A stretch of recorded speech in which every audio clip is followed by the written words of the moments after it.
Good morning, everyone. I'd like to call the meeting to order and acknowledge that we're in Treaty 1 territory, the home and traditional lands of the Anishinaabe, Ojibwe, Innu, Cree, and Dakota peoples, and in the national homeland of the Red River Métis. Our drinking water comes from Shoal Lake 41st Nation in Treaty 3 territory.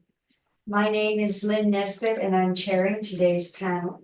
Joining me on the panel via Zoom are Ms. Michelle Duncan and Mr. Richard Whitbread. Our assessor today is Mr. Matthew Barocas, and our administrative personnel is Ms. Phoebe Graywood. We'll be hearing applications for revision of the assessment roll in accordance with the Municipal Assessment Act. The matters for which revision is requested have been described in each application, and we will limit discussion to those matters. The statements that are made at this hearing are sworn testimony, and anyone speaking to the matters must be sworn in. Be advised that comparisons of assessments of properties are not considered evidence of market value by the Board of Revision. The Board of Revision is appointed annually by Council and is independent of it and the City Administration. It makes its decisions on the basis of the evidence provided at this hearing and issues a written order that will be mailed to all parties as soon as possible. Please note that the board's decisions with respect to an application may be appealed to the Manitoba Municipal Board if the matter pertains to assessed value or classification, or to the Court of King's Bench if the matter pertains to the application of exemptions from taxation. Should you wish to appeal, information on how to do so will be included with the board's order. With respect to the hearing process, I'll confirm the points of appeal with your property to be addressed with each applicant following the swearing in. We'll then have the assessor's testimony followed by questions that the applicant may have, and then the applicant's testimony followed by questions. Each side will have an opportunity to summarize if they wish. Once all of the evidence about an application has been brought forward, the applicant may leave. The process will repeat for each item on the docket today. The session will close after all the applications have been heard, and the board will deliberate in private and make its decisions. You will receive the board's decision by registered mail as soon as possible. As information, all public hearings are live streamed, recorded, and will be part of the public record. We will be hearing items 1 through 5 and 7 and 8 on our docket today. Ms. Graywood, please affirm the assessor's and applicant's testimony. Mr. Barocas, can I get you to state your full name? Matthew Barocas. Do you affirm that the evidence you're about to give at this hearing is the truth, the whole truth, and nothing but the truth? Yes. Thank you. Mr. Story, please stand. State your full name. My name is Jared Story. Do you affirm that the evidence you're about to give at this hearing is the truth, the whole truth, and nothing but the truth? Yes, dear. Good morning, Mr. Barocas and Mr. Story. Before we begin, are there any preliminary issues we need to be aware of? Not from our side, Madam Chair. No. Nothing? Okay, then let's start with our agenda item number 1. That's 360 Mackenzie Street, and this is an appeal of the assessment of the property, Mr. Story? Yes, that is correct. Okay, go ahead, Mr. Barocas. Okay, thank you very much. So let me bring my brief up here. All right. File number 24-2285, roll number 140401880000360 Mackenzie Street. It's a Winnipeg Housing and Rehabilitation Corporation property. So it's a not-for-profit. It's an apartment built in 1913. It's got an effective year built of 1939 on it. 7 suites, 5 outdoor parking spots. It's at the corner of College and Mackenzie. Assessment is $282,000. Page 2 shows the request for income information that's been submitted to us. They've been quite good getting back to us. No recent sales. Page 3. We got the income value summary. We got 7 2-bedrooms for the total of 7 units. Average monthly rent $601.22. And then we've got our vacancy rate, pardon me, 3.3. And our expense ratio of 61.93 with a 6.6 cap generates an estimated market value of 282,000, which is only 40,000 a suite. Rent comparables are found on page 4. They're properties in the general Winnipeg area, same general Winnipeg area, and their average monthly rents range from 573 to 700. They do encompass, the comparables do have 1-bedroom units are subject here is strictly 2-bedroom units. So falls within the range, looks like the rent is good. Because it's housing, I did a little more research on the rents because you can't use the actuals. So what I did is I took a look at what the CMHC market reports said for the age area and unit count was. So when you take all those considerations together on the bottom of page 6, it shows that we're only just over 50% of what the combined weighted average would be. But I mean, it's a social housing property. It's pretty old. It's not a surprise. We have it kind of pegged down in our system to take that into account, knowing that the conditions would be more utilitarian, just based on how this owner is operating the property. All right, page 7. So like in previous cycles, these are some sales that I found, 3-year stabilizations on all of them. Check that they're arm's length. They weren't renovated immediately after the sale. So the top half of this chart, these are newer sales. You can see from the sale date Woodlawn that and up. These are some newer ones now that we have a reference date of April 1st, 2023. So again, these are not meant to be site specific. These are just examples to substantiate some of the rates that our model kicks out. So you can see the cap rates on the side. Some are pretty low, some are up closer to 5 3/4. Yeah, you can go through those. And then we have our capitalization rate chart on page 8, which you've all seen many times. It's just been, sorry, updated a bit for this cycle. So then we got the multifamily 20th to 80th percentile. We got 4 3/4 to just under 5.5 on the caps. Then you got the, I guess what the brokers are saying as well. So then we've got municipal act excellence, you've seen those before. Then we got pictures on page 10, just from the outside, showing the property. Doesn't look too bad at all. I mean, 282,000. Pretty low assessment.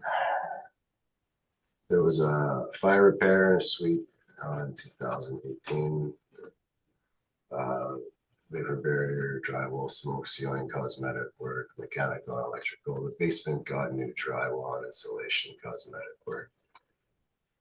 Some windows. They spent $98,000, which is like a third of what we're saying it's worth on a repair. And then you just got the operating statement, which I didn't take into consideration because the current owner's not running to make money. They're running it to provide housing.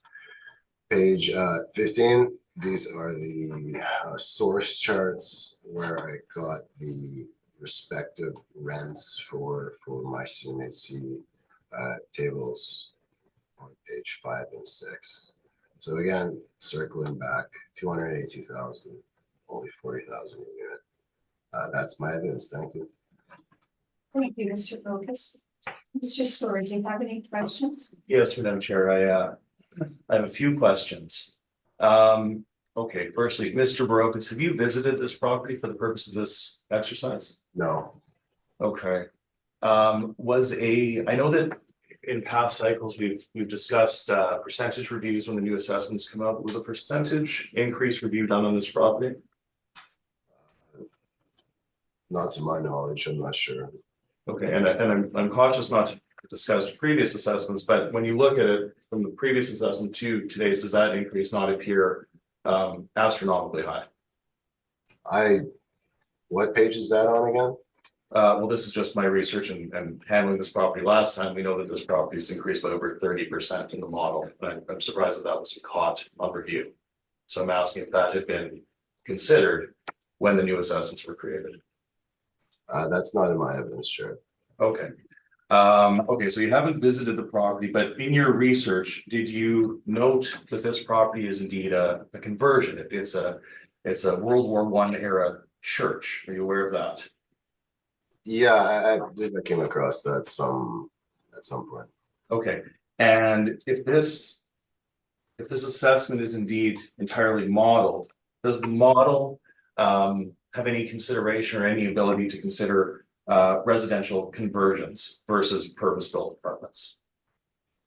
There would have to be some reason why that would make a difference, I would think, before the modelers would add some kind of factor into the. Okay, and you haven't visited, but can we agree that just as a broad comment that locationally this would be an inferior location in the old north end of Winnipeg? Is that a fair comment? Like compared to properties around it, or like compared to like. Compared to the in relation to the entirety of the city of Winnipeg. This is Mackenzie between College and Boyd, correct? Yeah, I'm very much aware of the area. I would say that I think its estimated market value reflects the area it's in quite accurately. Okay, you have an effective year applied here of 1939. Can you tell us what precipitated that change in effective year? Was it the fire that you mentioned, or what gave rise to an increase of an adjustment of 26 years on the effective age? Let me see this for a second. I don't have a note on that, unfortunately, but like you said, it used to be a church that was turned into apartment units. Okay. So, presumably that would happen sometime in the future. I would assume that it's not 1911 in there anymore. So I can only take the lead of that, or apparently they did some work in the basement, but I don't have a note, so I'm only speculating. Okay, and if this is indeed all modeled, does the model consider the actual year built, or does it use the effective year as a baseline for determining the assessment for this property? Effective year. It uses the effective year, okay. To your knowledge, has anyone from the city visited this property in recent years? I'm not sure. Okay. Okay, and just very quickly, page 3. That's modeled. Now, my question, I suppose, is that vacancy rate of 3.3%. Is that contingent on the fact that this falls within what the city would call region 4? Yeah, I'm pretty sure that different market regions have different vacancy rates. Precisely. So region 7, are you aware that the city applies a vacancy of 5.3, and that's mere blocks away from this property? Are you aware of that? What page is that on again? That is in the city's valuation guide for income producing properties. Is that in my evidence I'm presenting to you? No, it's not in your evidence, but it's okay, then you shouldn't be questioning me on it. I think the panel should steer Mr. Story to question me only on the evidence I'm presenting, because that's his job. I will do that. Give me a minute. Mr. Story, limit to what is presented. Please. Okay. All right. So I'll speak to that in my presentation, I suppose.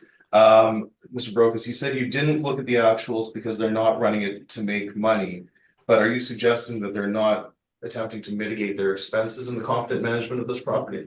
That's not what I said. No, I'm asking if that's, so you didn't look at the income, but did you look at the expenses? No. Did you look at the vacancy that's been recorded? No, because they're not running it to make money and they have a limited pool of people to pull from.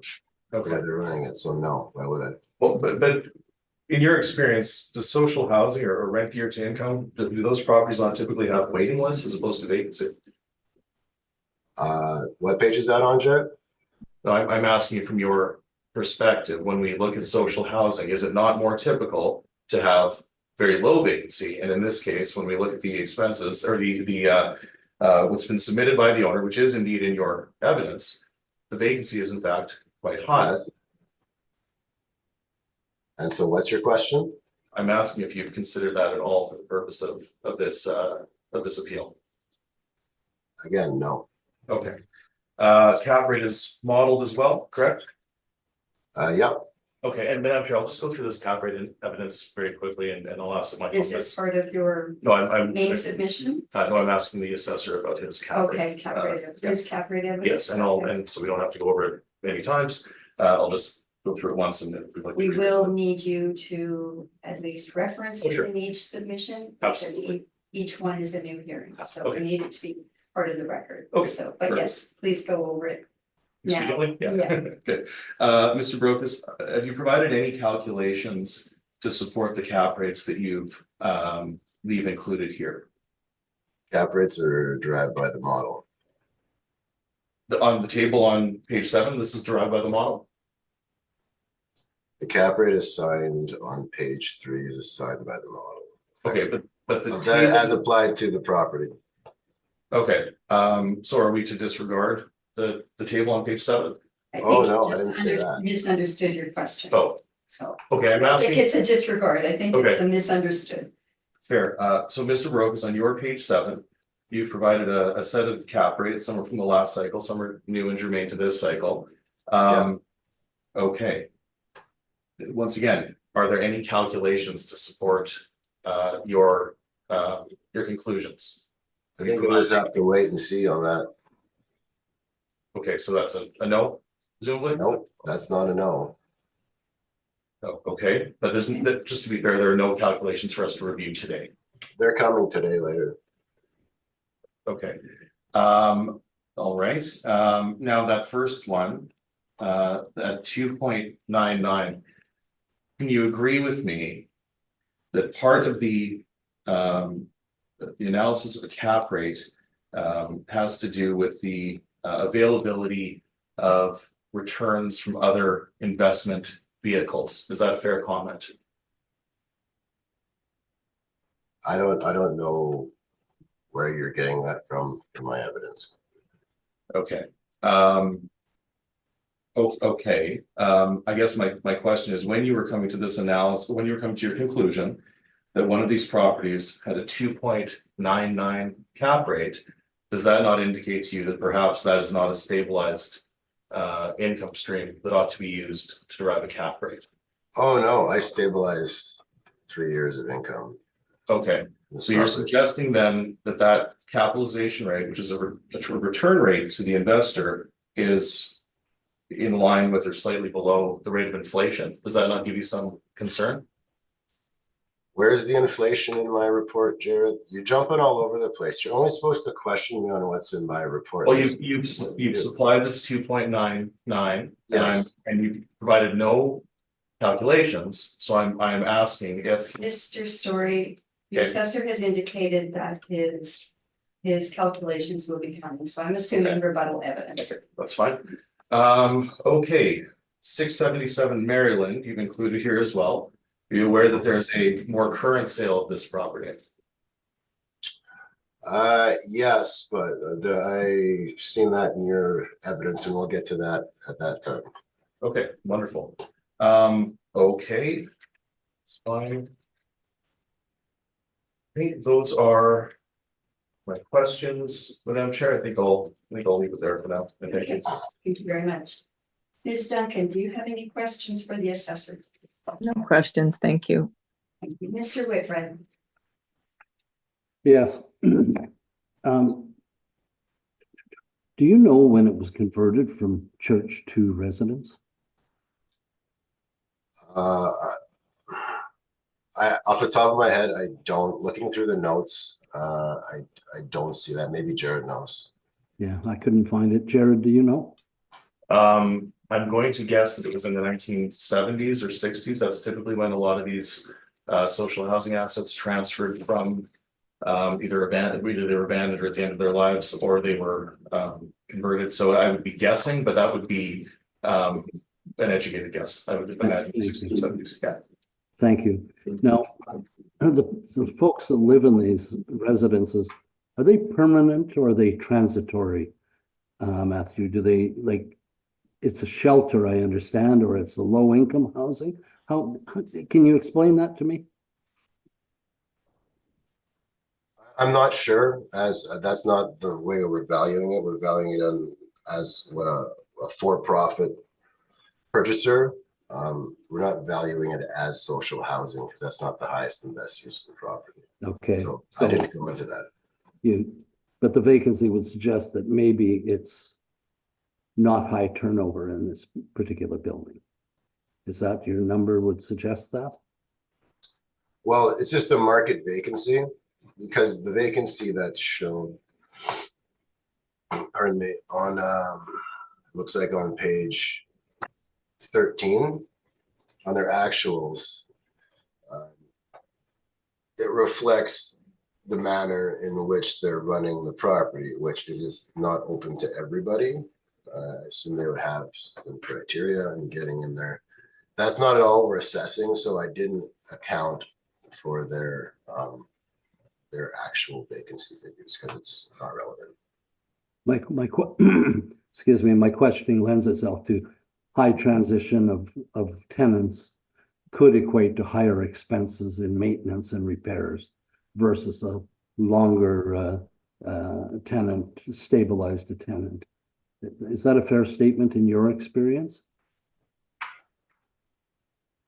I haven't seen any data in regards to that. Again, they're not running it like an open market to make money apartment. So because they have certain criteria, I'm sure like Manitoba Housing, not anyone can just get in there.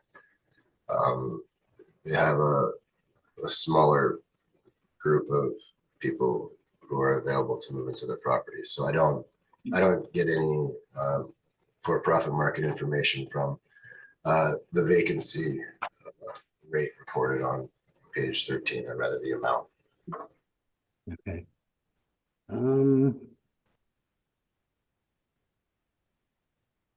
No further questions. Thank you. Thank you, Mr. Whitbread. And I do not have questions either. So Mr. Story, you can proceed with your presentation, please. Wonderful. Thank you, Madam Chair. Okay, so we've established that we are in the north end on Mackenzie. We are between College and Boyd. I was last at this property on Tuesday. Visited all of the properties on our docket today on Tuesday of this week. We do indeed have a low suite count. That is a factor that we consider in our valuation. Obviously, when you have 7 suites, you have a lower number of suites across which to share expenses.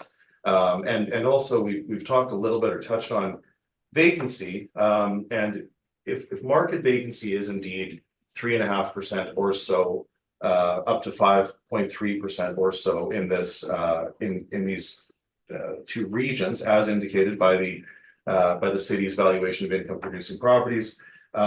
We do recognize that just from a purely numeric basis, when you have 7 units, it's very difficult to maintain a vacancy of only 3%. Contrast that with 100 units, and you can see how that would make sense. Ultimately, we are suggesting that the value not exceed $214,000. I believe that's fair and equitable. Again, we've covered the fact that this is a converted church that's been used for social housing for some time. Mr. Whitbread, you had a good question about the amount of turnover. It's a good question. It's not, there's no real hard and fast rule, but it's not intended to be people don't typically stay in social housing for 20 years or so. There is typically turnover. And in this property, there is actual vacancy. So if you follow me, please, to my page, I believe it's page 16. Page 16 is my workup. So we don't use the actuals. We don't use for social housing. They are rent geared to income. So that's typically 30% of a resident's income. So we've agreed with the assessor with their application for potential gross rents of 50,502. We're okay with that. We have adjusted our vacancy to 5%, so it's just a slight adjustment, but you can see the vacancy from 21, 22, and March 31, so before the reference date of 23, you're seeing vacancy that is anywhere from 37.9 to 43%. There's also some collection for bad debt and collection loss, and that is exceptionally high. So we're well justified, in my opinion, of applying a 5% vacancy rate and capturing the additional risk of social housing in the cap rate. Ultimately, the assessor has used an expense ratio that has been modeled, from our understanding, of 30,244. We have used the actual expenses and stabilized them. And that comes to 33,750. Or I should say we've capped them at 70%. And you can see that in the relevant period, the expenses run from 37,900, let's say, to 56,561. So Mr. Brokus is quite correct in that this is not a market apartment. However, that is not to say that the owner is not attempting to mitigate their expenses as best they can. And when we have a property that is indeed over 100 years old, that is a conversion, you will find that there's the property will be less efficient than a purpose-built building or a newer building. So ultimately, we've applied a net operating income of 14,417, which we've then capitalized with a rate of 6.75, leading to an indicated market value of 213,584, which we then round to 214,000. In terms of our cap rates, we've provided you with a full study with full calculations and chief evidence that the assessors had 2 weeks to review. And we've provided our summarized table on page 14. So we're suggesting that good quality properties and good locations that are built pre-1946 ought to be applied a cap rate in the range of 6.1 to 6.6. There are other factors that we consider. Social housing, we have a full submission with some extra information that is tagged onto each of our social housing briefs. That includes articles from the Appraisal Institute, as well as some board decisions for your information. But ultimately, we have to consider that this is a social housing property with no history of economic profit, with a low income tenancy, a converted church, no amenities, an inferior suite mix. Condition is inferior. I was there. You can see that this is a challenging property in a very challenging location. So I think we've been very fair by applying a rate of 6.75.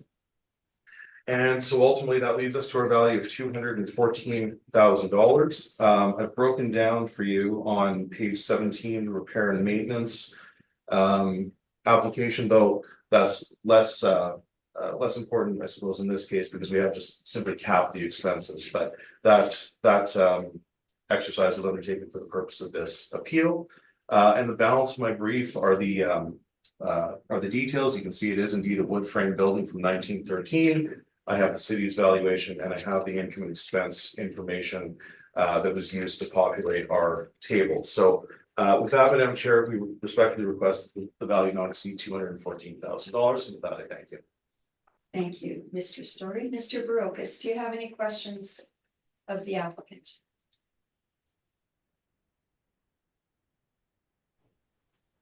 Yeah. On page 14, you've got your cap rate ranges for the effective year built. Do you have any calculations to substantiate how you came up with those figures? Yeah, they're in our cap rate study.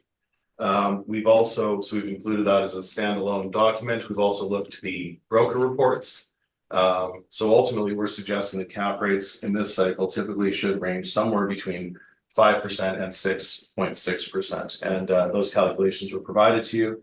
And as you know, our position is informed by market data, including the work that the brokers put out to determine the compression, cap rate compression or expansion cycle over cycle, as well as reviewing a number of sales in the market. So that is how we determine our cap rates. Okay, did you present any sales to the panel for them to substantiate these ranges? Yeah, so if you like, we can go through them, but they've all been they are in our cap rate study. So they're there for your review. I didn't go through each one of these. Now these are not social housing, clearly. These are market apartments, but the properties that we reviewed, that we included in our study, range from 5.26 up to a high of 7.11. And that is consistent indeed with the brokers. And that is consistent with that is what we've determined for this cycle. Okay, so that's on page 11 of your cap rate study? That is on page 11 of my standalone Altus capitalization rate study for multifamily for the 2025 cycle. That is correct. So it has been submitted as evidence. You haven't talked about it. I can present rebuttal on it. Madam Chair? Yes, you Okay. can. But first we will finish the questions of Mr. Story, then Okay. Mr. Story's rebuttal, and then we'll hear your rebuttal. Oh, I don't Okay. have- I was You just- have a no rebuttal? rebuttal for me. Okay, no rebuttal. I was just clarifying, so I wasn't gonna present something that he didn't, Okay, against something he didn't present against. Anyway, okay. Page 16. The utilities, are they included with the rents? These would be, yeah, that's social housing. So yes, they would be included. And frankly, as many budget apartments in the north end, this would be considered a hot rent. So that's not atypical of market. That's exactly what we would expect for properties that rent on the lower end of the scale. We'll see one later today that is indeed a hot rent. So there's no issue from our perspective there. Okay. You know, those are my questions for now. thank you, Mr. Brokus. Mr. Whitbread, do you have any questions for the No, applicant? I have none, thank you. Thank you. Ms. Duncan? Would you have any interior pictures of the property, of the suites, the condition? No, unfortunately, I don't. We did not go into these to take photos of. We don't typically. Well, we limit our interior photos of some of these properties when they're domiciled. But I agree it would be helpful. So no, I apologize. I do not. We've done exterior inspections, but I can confirm that they are, based on the fact that they're social housing through Winnipeg Housing, they would be best described as Spartan or utility grade. I think that would be a fair comment. So you wouldn't have been even, like, you haven't even been inside either, right? Just No, I've not been inside as well. No. And then I think, is there a wait list for them? Because this type of housing is pretty much in high demand based on housing issues in the community. So I'm just wondering, is there a wait list? I understand there's maybe vacancy in it. So I'm just a little confused why it's not at full capacity. Yeah, that's a great question. So I know that typically for Manitoba housing, there are wait lists. For Winnipeg housing, I would presume there would be as well. However, my sense is that based on this location, which again is I'm trying to be considerate, but it is a very, very challenging location. So it would not be suitable for everyone's taste, I suppose. But you're absolutely right. Social housing, because it is the rent is paid on a rent year to income basis. Typically there are wait lists, but this would not be on the I would suggest to you the more desirable end of that scale, as there are social housing properties throughout the city. The ones that we'll be dealing with today do have higher than average vacancy in it. I will suggest to you that it's largely due to the location. Yeah, I mean, some of the folks that need housing, they would be happy to be there instead of under a park bench. So that's why I was just wondering why there would be a vacancy there, but I guess we're not. Don't disagree with that. Yeah. Okay, thank you. No other questions.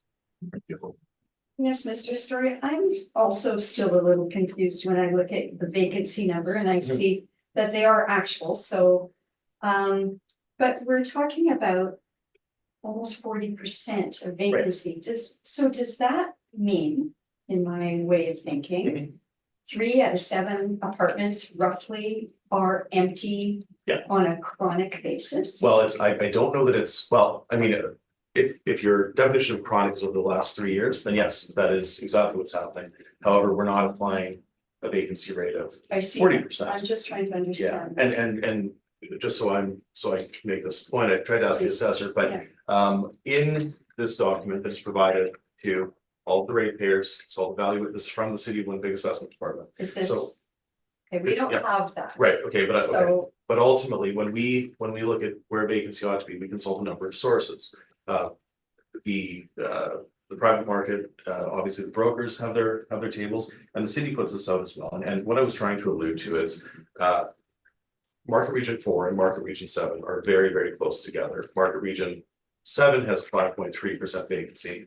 Market region 4 has a 3.3. So ultimately, it doesn't make a huge difference, but I think that 3.3 is almost impossible to maintain given that low suite count, given the proportionate vacancy. I mean, if you have, as I mentioned, if you have 100 units, you can maintain a 3.3 market vacancy, or 20 units or whatever. But when you have 7 units, if 3 of them are vacant, then yeah, you're in that 40% vacancy range. Now we haven't applied that.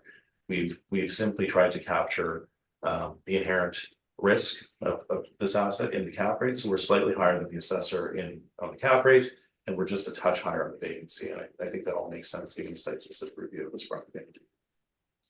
thank you, Mr. Story. Mr. Barocas, you have rebuttal evidence, I understand. Yeah. Okay, Okay, so, just give us a minute so we can Yeah. get it. Is it in our? Yep. It should be anyway. There it is. so I have to apologize. I had this in like 2 minutes before the end of the day yesterday, so the pages aren't numbered. And so I'm gonna go through it kind of slowly, page by page, and then I'll bring it up for the other properties, but you know what I mean. So let me know when you guys are good to go. What is it entitled? It's right under item number 1. It's in item number 1. Okay, thank you. Yeah. Thanks. Okay, go ahead, Mr. Brocas. Okay, so these are the sales from Altus's cap rate study. The sales they presented for substantiating their cap rate groups. So like Mr. Stewart said, they went from 5.26 to 7.11. Now, it's a fairly lengthy document. So I think it's important to analyze how they came up with these numbers. So follow me to the next page, because I did not number it. 345 Talbot. So what Altus did is I'm they, sorry, I need to interrupt. Can you tell us the heading at the top of the page, just so we're sure we're online with you? okay, so the first page is City of Winnipeg rebuttal to Altus 2025 cap rate sales analysis. And the next page is apartment Yeah, capitalization. 345 Talbot Avenue, Altus stabilization, unusable sale. So basically, when you do these cap rate studies, you want to look at more than 1 year of income and expenses, because like we know, income and expenses fluctuate and need to be stabilized over a period of years in order to get an accurate representation of what a for-profit purchaser would assume the net operating income to be based on historical data, not guesses. So they would be able to come up with a sale price. Now, on this first one, the issue is Altus derived the cap rate using only 1 year of income and expense information. When I make my cap rate sales, I don't use those properties. They get binned. And another thing to notice is that the effective gross income applied is much higher than what was historically reported to the property at 235 in 2021 to 274 for their stabilized income and expenses. I don't know how you get there when rent control both years was zero. So there's probably either a discount that isn't being accounted for, or there's some kind of miscalculation because the effective gross rent is 16% higher. And if you follow me to the next page, residential tenancy branch rent increase guidelines, it'll show you that over the time period that we're looking at, it's a 0% increase for 2022. So there seems to be some kind of miscalculation. So there's two problems with that sale. The next page, D7 property management, income and expense shows from 2021 to 2000, or over the course of, rather the rent from 2021 on the date 235, 294. That's end of year. That's all they got. So I don't know how, because we don't have the 2022 mailer, the rent jumped 16%. The next, sales, 677 Maryland Street, Altus stabilization, unusable sale. Again, it's the same thing. So what Altus did is they took a property, the property they opted to present to the panel today is a property that only has 1 year of income and expenses. Can't use those properties because their expenses aren't stable. 1 year is not stable. And then again, you look at the effective gross income, you look at the potential gross market rents applied, what was actually reported versus what Altus used to cook up their cap rate. Big difference. 18.73% higher. So there's no history here. This is an unusable sale. Next page says March 2022 mailer. Shows that they received 169. Looks like they had a major vacancy issue. So a property with a major vacancy issue, with only 1 year of expenses, shouldn't just be arbitrarily applied a market vacancy and used for a cap rate analysis to be applied far and wide across the universe of the multifamily apartments in Winnipeg. The next page, rent increase guidelines, again, 0. Following page, 738 St. Mary's Road, Altus stabilization. Again, they picked a sale with 1 year of income and expenses.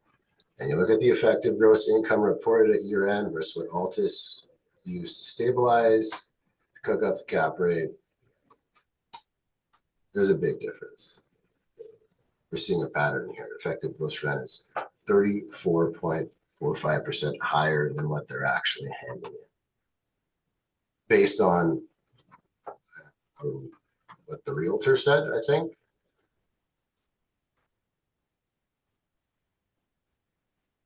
%0 rent increase guideline increases again. And then here you go. On the following page, 738 St. Mary's shows what they got. I don't know. I wouldn't take the realtor's word for it. I would take the historical reported actuals. And then we have 738 St. Mary's Road financials. I suppose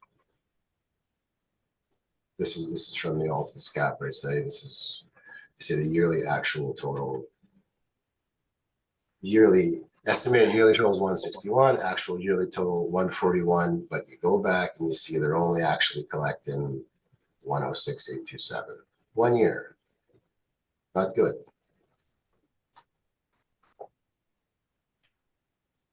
Next page, 100 Maryland Street, Altus stabilization. So for this one, they don't even have income and expenses. They've got their pro forma projected NOI, and they don't even have it broken out. They just made it up. Like it's right there. So no actual data. The next page, 2390 McPhillips. Now this is more like you're supposed to do it. This is more like you would see for an actual sale. That would be relevant. That's legit. That has figures that would actually be able to be stabilized and you can generate a cap rate. Difference is you look at the rents, what they reported in 2019 versus what Altus applied. Altus changed the rents. Change the rents, you're going to change the cap rate. You're going to make the rents higher, cap rate's going to go higher. So here's my stabilization on the next page, City of Winnipeg stabilization. Now, I don't think we differ too much on expenses here. I think we might actually be very close. Great. But when you use the actual rents, generates a 4.7 cap for a new building, not a 5.6 cap for a newer building, newer 2015, sorry.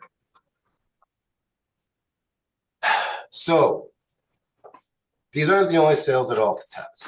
If Jerry would have presented it on page 97 and 98, they have a whole list of cap rate sales in their cap rate study.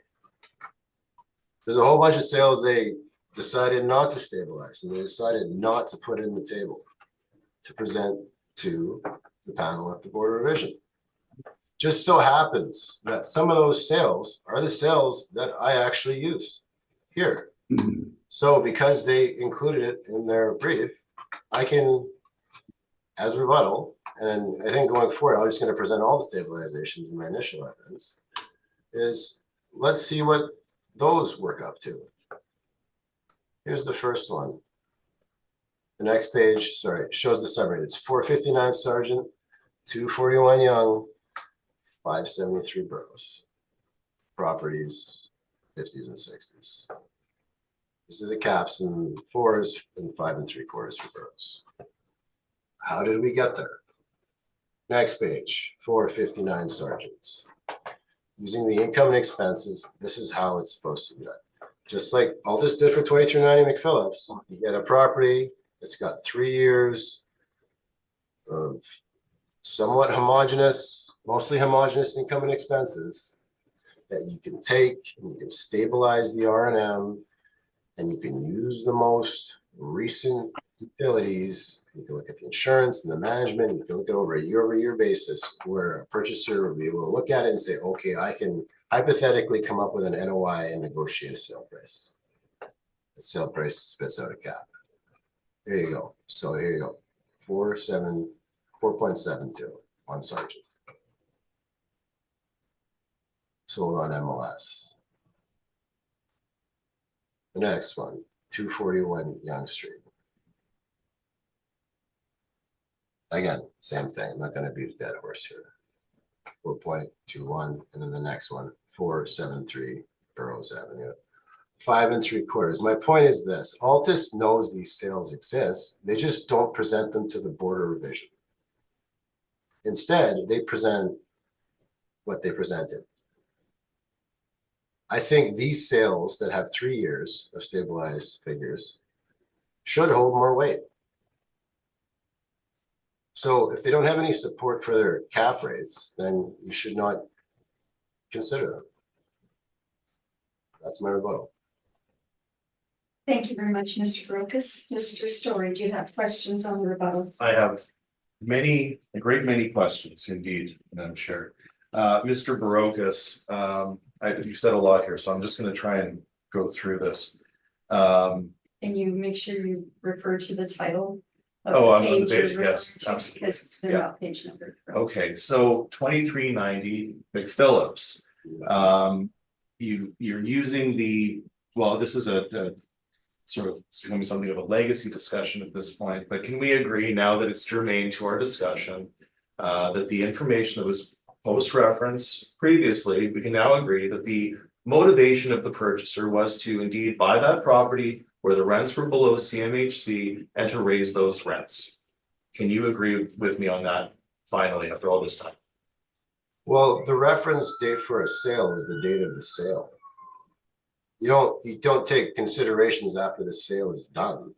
Okay, but if you're using it for the 2025 analysis, can we agree that once the property was purchased, it was not purchased for the income in place, but rather for the economic opportunity to raise those rents, which was done right upon acquisition? Will you agree with me on that finally? Look, I don't have that information. All I have here is saying that that property sold, and the year before it sold, it collected 1,460,514. That's what it Okay. had to work with. So you never looked at the income and expense information after to see if indeed after all of this discussion that perhaps there was something to be said about our position that this property was purchased and the rents were raised upon acquisition by a REIT. Is that not a fair comment? That was not in place at the time it was sold, and they certainly didn't bust out. Not what I'm I asking. think they busted out the CMHC I table. think he's during answered the discussion. question, Mr. Story. You didn't look. Okay, So go didn't ahead. look okay, thank you. All right, Talbot, you're suggesting is unusable, and I think you said because the permissible, Sorry, what page? I'm sorry, Is okay, that that's towards the front? this guy, the second one, 345 Talbot. I'm just gonna go through it page by page. Okay. Thanks. Okay, so everybody's with me. Let's talk about Talbot. You mentioned that you can't use a pro forma. Why would you not be able to use a pro forma if that's what's being put to the market? That doesn't make any sense. Why would that invalidate the this is a cap rate? On Talbot, Yeah. because it's just made up. Oh, okay. Well, it's not. I would suggest it's not made up when this property is being put to the market by brokers. If you're suggesting that the brokers simply make up data, then that's your hypothesis, and we'll leave it there. Well, no, what I'm saying is this. I'm saying that we get the income and expenses that are submitted to the city, and then we see what the real estate agents advertise on MLS. Often a big difference, not always. Okay. When it comes down to it, we go to what the reported actuals are. You know, Right. Okay. in 2021, they were, or what's this? They reported 29,361 repair and maintenance. Okay, but 29,000. so you're suggesting that somebody couldn't purchase this property and achieve 266,000 from 255, and I think you supported that by saying that the permissible increase based on the age of the asset would fall under the RTB guidelines. Am I hearing you correctly? No, what I'm saying is it's this whole universe of sales. Altus has chosen to use sales where there's 1 year of data when they have this whole true. bucket That's presented. not correct. Yeah. I'm asking you about your hypothesis here as to why you're suggesting that the sale on Talbot is invalidated based on the effective gross income that's been included. And I know you said that it was because of the RTB permissible increases. Is that not correct? Well, what I'm saying is there was probably a discount that you guys didn't include in the calculation because they only got 235 in 2021, but Altus cooked up 274. Not for nothing. There's only 1 year of expenses. So why would you base your whole cap rate study? Well, I know why, but why would you base your whole cap rate, part of your cap rate study, on a sale with only 1 year of income and expenses? Okay. That's not my question. I'll follow up as though you answered it. Would you not agree with me that by doing some work, you can apply for an increase above the RTB guideline. Is that not a fair comment? Is that not typical practice? It can Or happen. the discount? Is that- Yeah. Yeah, good. Yeah. Okay. So what I'm so I don't saying think is they're that not- if they did work, then the historical expenses wouldn't be relevant to the now renovated property. The So then you historical wouldn't use that expenses, sim. So you wouldn't. So- use that sim.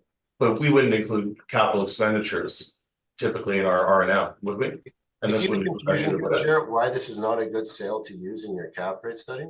No, I'm not, I'm asking a question, and I don't see any calculations from the city, quite frankly. I agree that I don't see any calculations from Altus on this workout Let's there. move on. Okay, so I'm looking at 677 Maryland.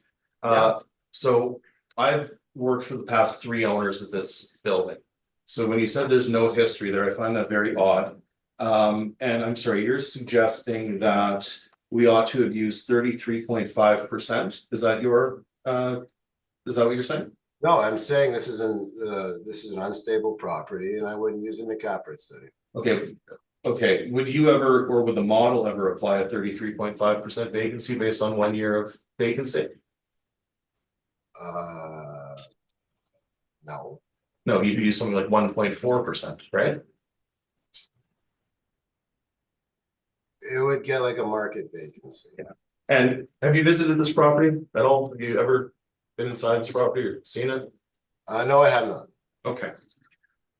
Just try and move along quickly, Madam Chair. I'm seeing this for the first time. It's going to appreciate it. So I'm trying to ask questions as they come to me.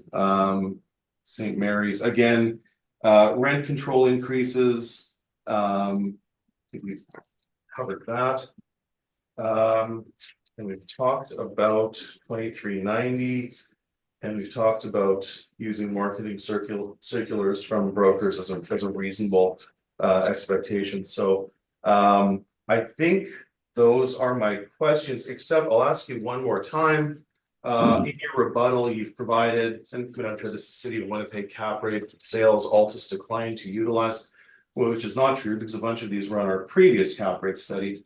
But do you have any calculations, once again, to suggest, for example, that 727 Sargent transacted at a stabilized cap rate at 2.99%?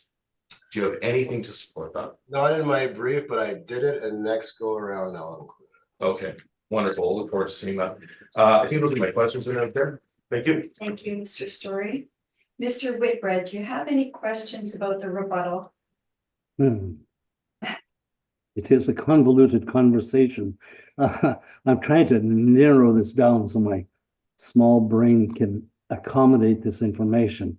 Mr. Baracus, what I hear you say, and your words, not mine, Altus has not used legitimate comparables in that they've taken stabilization rates that don't have a background history of data. And they've come up with subject stabilizations or rates that don't calculate actually legitimate data based on the lack of historical data.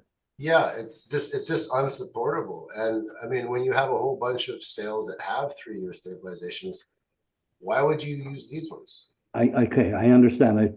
Don't confuse me any further. Yeah, oh, sorry, I don't want to. I've done that as simply as I could, hash it through. Is that the gist of what your rebuttal is? Basically. Okay, thank you. No more questions. Thank you, Mr. Whitbread. Ms. Duncan, do you have any questions? No questions, thank you. And I don't either. So, Mr. Brokus, would you like a summary? I think I'll save it for the last property. I won't torture anybody anymore. Okay, that sounds great. Mr. Story? Absolutely. Just very quickly, there's been some talk tonight. It's feeling a bit accusatory, and I just want to point out that we obviously we do a great deal of research. We provide you with very transparent information as to how we've developed our cap rates, and they are in line with what the brokers are suggesting. The city, on the other hand, is suggesting to you that cap rates run in the city from 2.99 to 7.95% with zero calculations to substantiate it. That is completely out of line with anything that we see in this market, and frankly, it doesn't make sense. So ultimately, our cap rates are We use the sales where we have reliable data, where they make sense. And then we check them against the market to ensure that they are indeed in line with what we're seeing and is supported by outside firms and the brokers. So ultimately, our cap rate and our ranges are dead on with what's being reported to this market.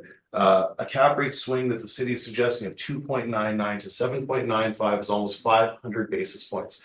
That's so broad as to be meaningless. So I'll leave it there. But I want to ensure that the board is aware that we do a great deal of work to develop good cap rates from sales where we have good data that reflect what is actually happening in our market.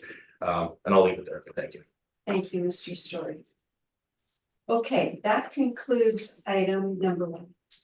I think as we go forward, Mr. Brokus, you'll have this rebuttal for all items, correct? Yeah. So we will need to introduce it, as I said, because each hearing is a separate piece. Then if you can just summarize it quickly, Mr. Story, if there's any new questions that come up, Sure. that's great. Thank you. Perhaps just give a quick overview of your position for the record, and then that will help us. I think we spent a lot of time on it right now. Sounds good. So let's move to item number 2, which is 360 Mackenzie. That's the one we just. Oh, sorry, yes, 1280 Aberdeen, item number 2. Okay, 1 second.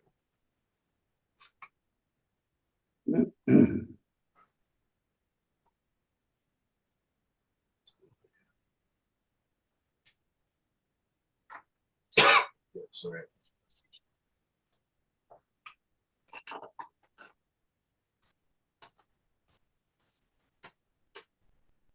Okay, are we ready? Yep.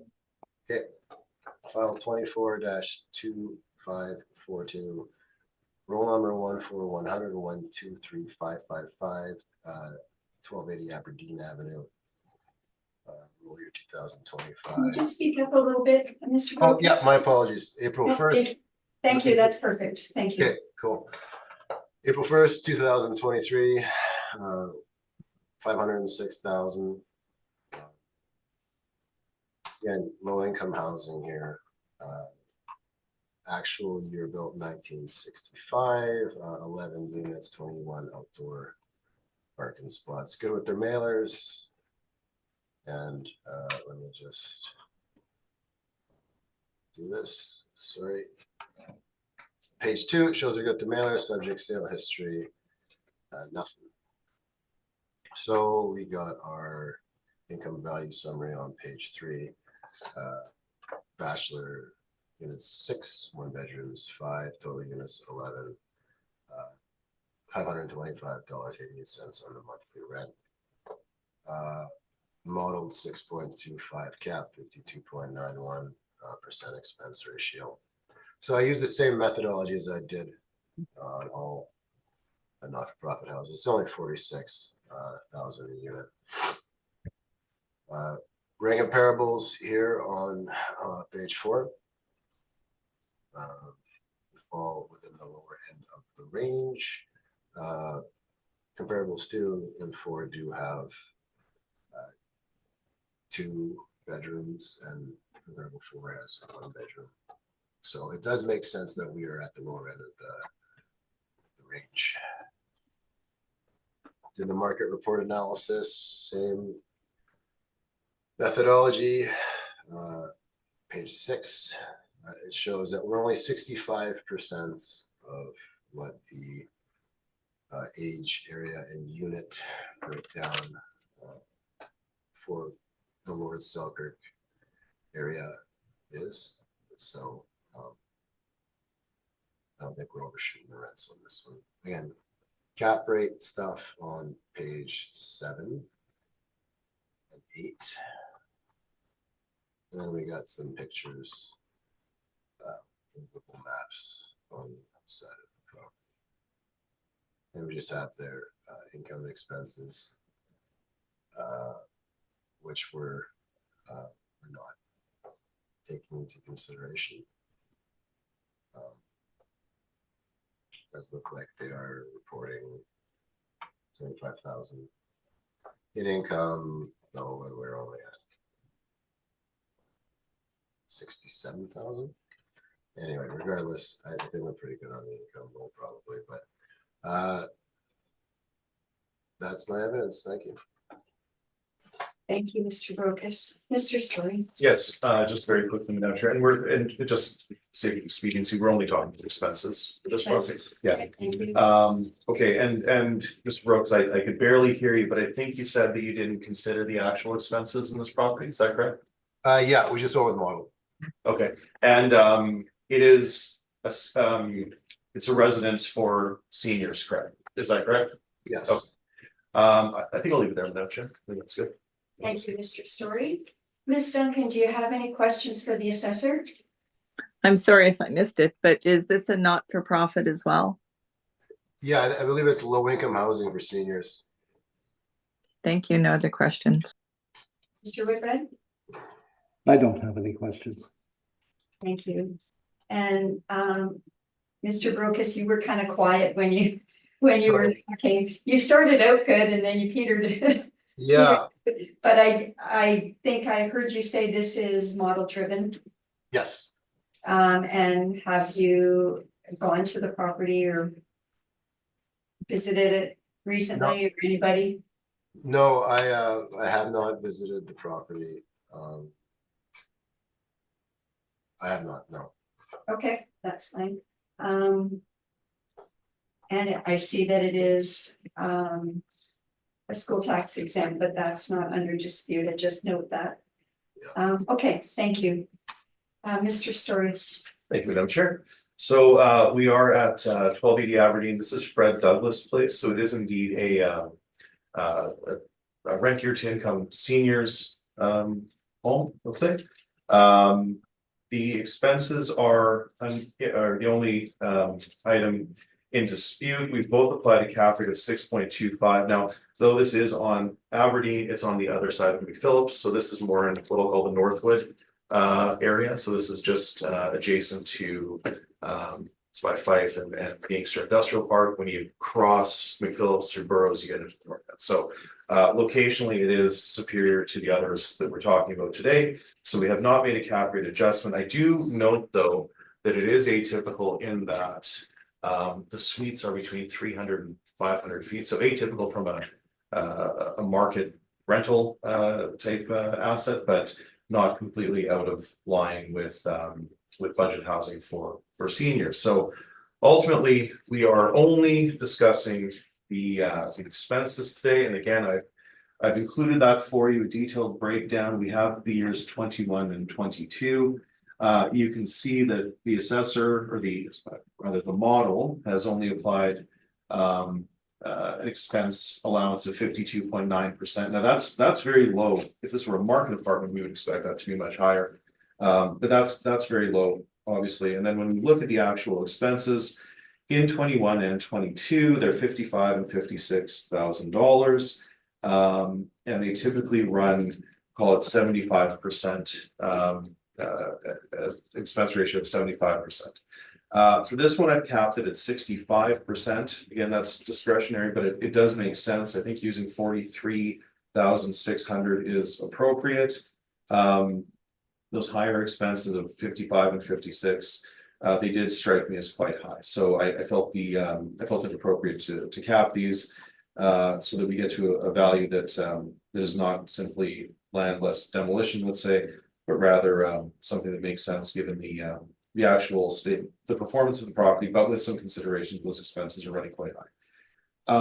So all that to say, we have applied an NOI of 23,525, capitalized with a rate of 6.25, which is not in dispute, leads us to an overall value of 376,400, which we then round to 376,000. Again, this is simply a matter of looking at the actual expenses and not coming in so low as to not reflect the actual the age and what the property is its current use. But I feel like we've done a very an appropriate stabilization here by using 65% as a ratio, which would be commensurate with some of the older buildings in this area. So again, we do respectfully submit the value not exceed 376,000 for this cycle. And with that, I'm happy to take your questions. Thank you very much, Mr. Story. Mr. Brokus, do you have questions for the applicant? Yeah, just a couple. The utilities, they're all included with this property, right? That's right. Is almost 34% of effective gross income high? That's high, yeah, and that's why we've capped it, right? So if we use the actuals, we'd be somewhere close to, call it 55, 56,000, but I've used 43. So yeah, I agree with you. I think that start to get a little bit, once you're over 28, 30%, once you're in that range of effective gross income, that is quite high. That's not to say it's not that we don't see that on occasion with hot rents, but I agree with you that they are high, and that is why I've stabilized them. I've knocked about 20% of the expenses off to come to that 65% ratio, which I think makes sense. Okay, those are my questions. Thank you. Thank you, Mr. Brokus. Mr. Whitred? No, I have none, thank you. Thank you. Ms. Duncan? No questions, thank you. Yes, that was my question too about expenses, and I was thinking, okay, you stabilized it, which I can see that you stabilized it, but Mhm. you knocked off 23%. Right, yeah. Where would you see that coming from? And you talked about utilities just now. So can you explain that? You Sure. say once it utilities reach, I think you said over 28%. Yep. That's high. Typically that would be high, yes, and even if we're looking at lower income market apartments, with hot rents, 25% is not completely atypical. I mean, they would be running high, it would be inefficient, but we have a building from the 1960s, so that doesn't give me well, I mean, in this case, it did give me some pause, and I thought, well, we're not going to use the actuals of 56,000 because we'd end up with an NOI of 11,000. We'd end up somewhere close to land value. So in order to recognize that this is functional as a resource for housing low income seniors, I think that this value makes sense, and I think that using that 43,000 of total expenses does make sense. The stabilized expenses of 1,200 per suite makes sense. The only thing that's really running high, in my opinion, by looking at this, are those utilities, and I think we've dealt with that by reducing and capping the expenses ultimately. And as you pointed out, that's because this is an inefficient building. Well, it's yes, effectively, it's rent geared to income. So in those cases, we can see very high expenses. However, the fact that something is rent geared to income does not automatically mean that the expenses are not being mitigated by ownership. These are all competently managed properties.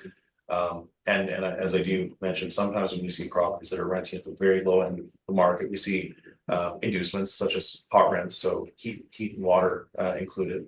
And in those cases, you will see higher expenses when it comes to utilities. So that's not completely out of the question, but I agree with Mr. Brokus that when we see 33.9%, that does give me some pause, and that is why I capped it at 65%. Yeah. And you just answered my next question, because hot rents is a term I hadn't heard before. Okay. And that just means heat and water. Heat and water included, yeah. Okay, thank you for clarifying that. Okay, Mr. Brokus, you have rebuttal evidence. Yeah, so we just went through that, so I'll just basically I'll summarize very briefly and then move forward. So just on page 1, my contention is the City of Winnipeg rebuttal analysis, cap rate sales analysis. The body of my rebuttal includes their workups, which in my opinion, the sales they chose have insufficient historical data to reliably generate site-specific cap rates. These cap rates they generated are the cap rates, I guess, in tandem with the reports they look at to come up with the cap rates they apply to the properties. So I feel there's insufficient backing. I'm just going to stop there. Thank you. Thank you, Mr. Brokus. Mr. Story, any additional questions? On the Additional rebuttal? questions? No, I think we can.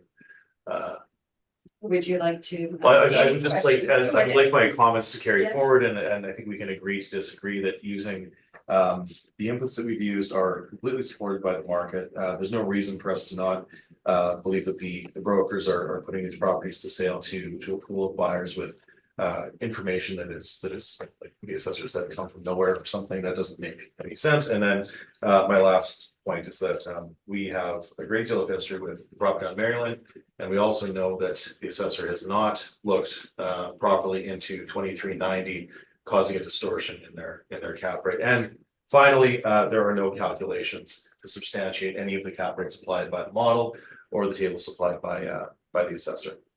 Those are my comments. Thank you. Thank you, Mr. Whitred. I have none. Questions on the rebuttal? No questions, thank you.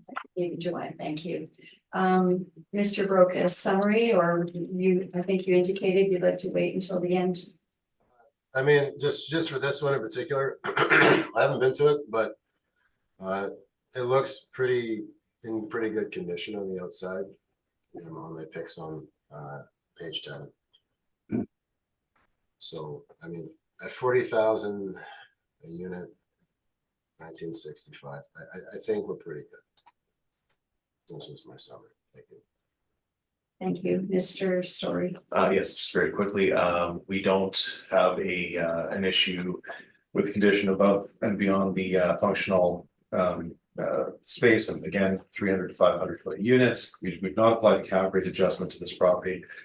We would simply suggest to the board that using the actual income and expense, or the expenses in this case, with caution and capping them at 65%, makes a great deal more sense, in my opinion, than simply relying on a model whose output is based on an input that is which we don't literally know.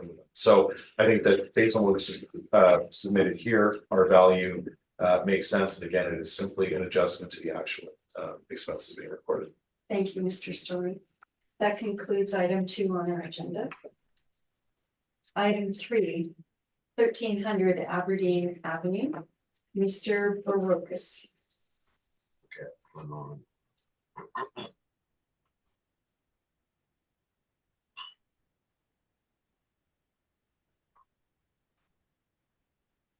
Okay. And Mr. Barocas, I don't know if your mic is adjusted properly, but sometimes you do fade out. Okay, sorry.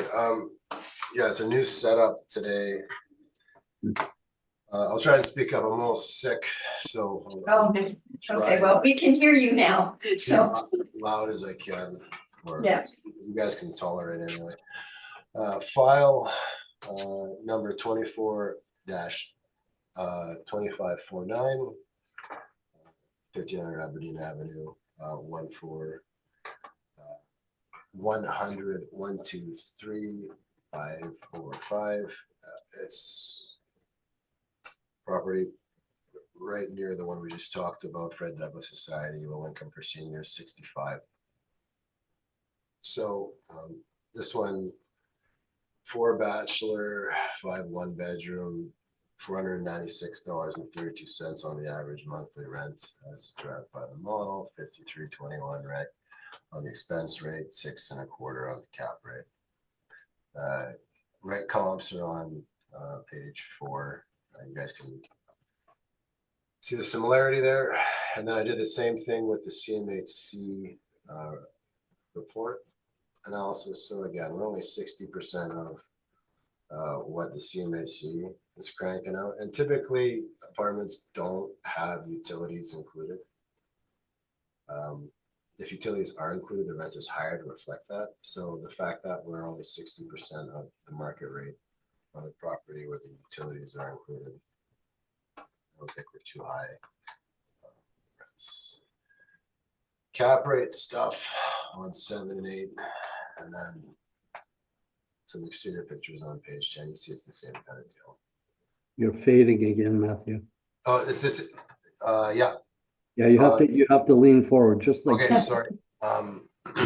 Page 10 are the pictures, and 11 and 12 are the mailer, and then you just have the source tables. So it's the same situation as the last property with just a different breakdown and number of units. That's my work up. Thanks. Thank you, Mr. Brokus. Mr. Story? Yeah, just very quickly, can we agree this is, this property, the previous property functioned as one economic unit, is that fair? I'll take your word. I believe so, yeah. Okay, and then the expense ratio is slightly different for this one than the sister property, is that just simply based on the fact that it's a modeled workup? Yeah, I guess slight differences in the unit count. And I think those are my questions, Madam Chair, were covered in the last one, so it's. Thank you, Mr. Story. Ms. Duncan, do you have questions for the assessor? No questions, thank you. Thank you. Mr. Whitbread? Do you know who lives in this building? What the tenant makeup is? I believe it's seniors. Again, seniors? Seniors, I believe, yes. Thank you. No further questions. Thank you. I have no questions either. So, Mr. Story? Yes, thank you, Madam Chair. I'll be brief. This is Mr. Whitbread, you're quite right. This is again Fred Douglas Place.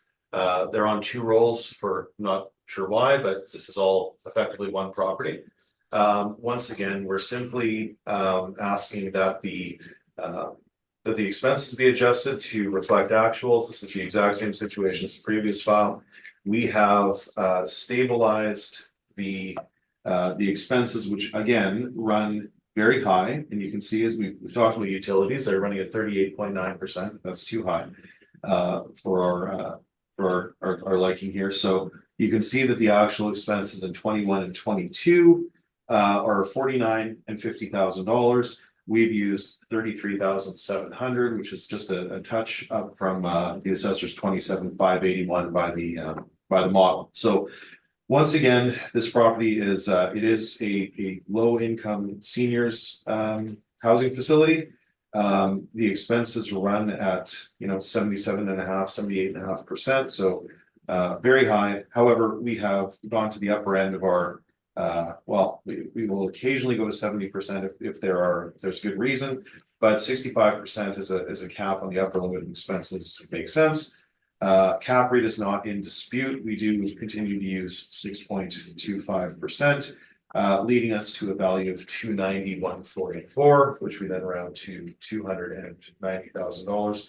And once again, Madam Chair, this is simply a question of looking at the actual expenses and not using the model, but rather using an analysis and suggesting that they ought to be capped at 65. But the model ratio is too low from our perspective. So we do respectfully submit that the value not exceed 290 for the purpose of this appeal today. Thank you very much, Mr. Story. Mr. Brokus, do you have questions for Mr. Story? No questions, thank you. No questions. Thank you. Mr. Whitbread? Just one point for clarification, Jared. I look at, let me get the lines straight here. I look at your number of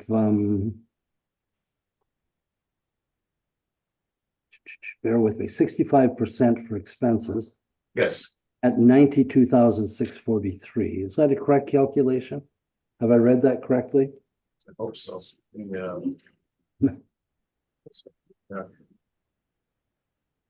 It should be, but let me just see here. What page are you on, Mr. Whitbread? Well, I'm looking at his calculation chart. I can't see the page number. Is it page 8 or 9? 10? Sorry. There.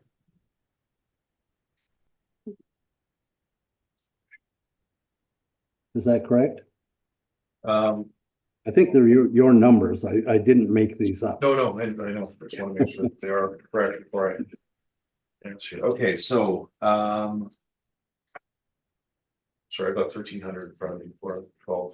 No, we're at 13. Around 13. Okay. Sorry, Mr. Whitbread, you're asking if 33,700 is indeed 65% of 51,834.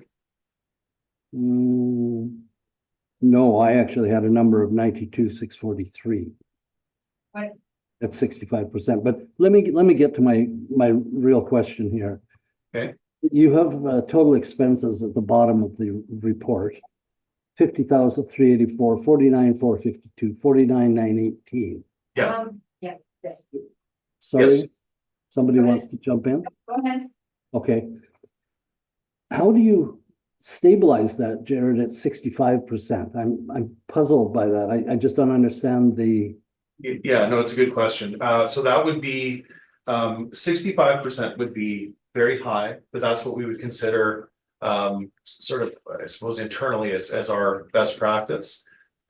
We could suggest to you that the expenses run at 78.5%, or 77.5%. Because you can see that to operate this property, it does indeed, cost the owner $49,000 or $50,000 a year.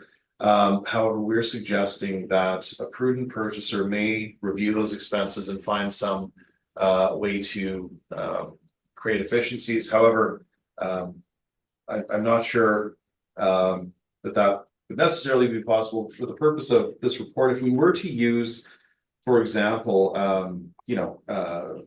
an NOI of $10,000 or $11,000, you would end up with a value below, likely close to or below land value. So we want to consider that this is a functional asset, and not have a value that is far too low. So it is, I suppose, to answer your question, why the number 65%? That would be the high end of what we would typically use when we're capping expenses. So if I were to use the actuals, we would be using 49,000.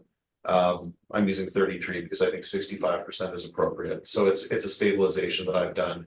And it is, I suppose you could categorize it as discretionary. okay.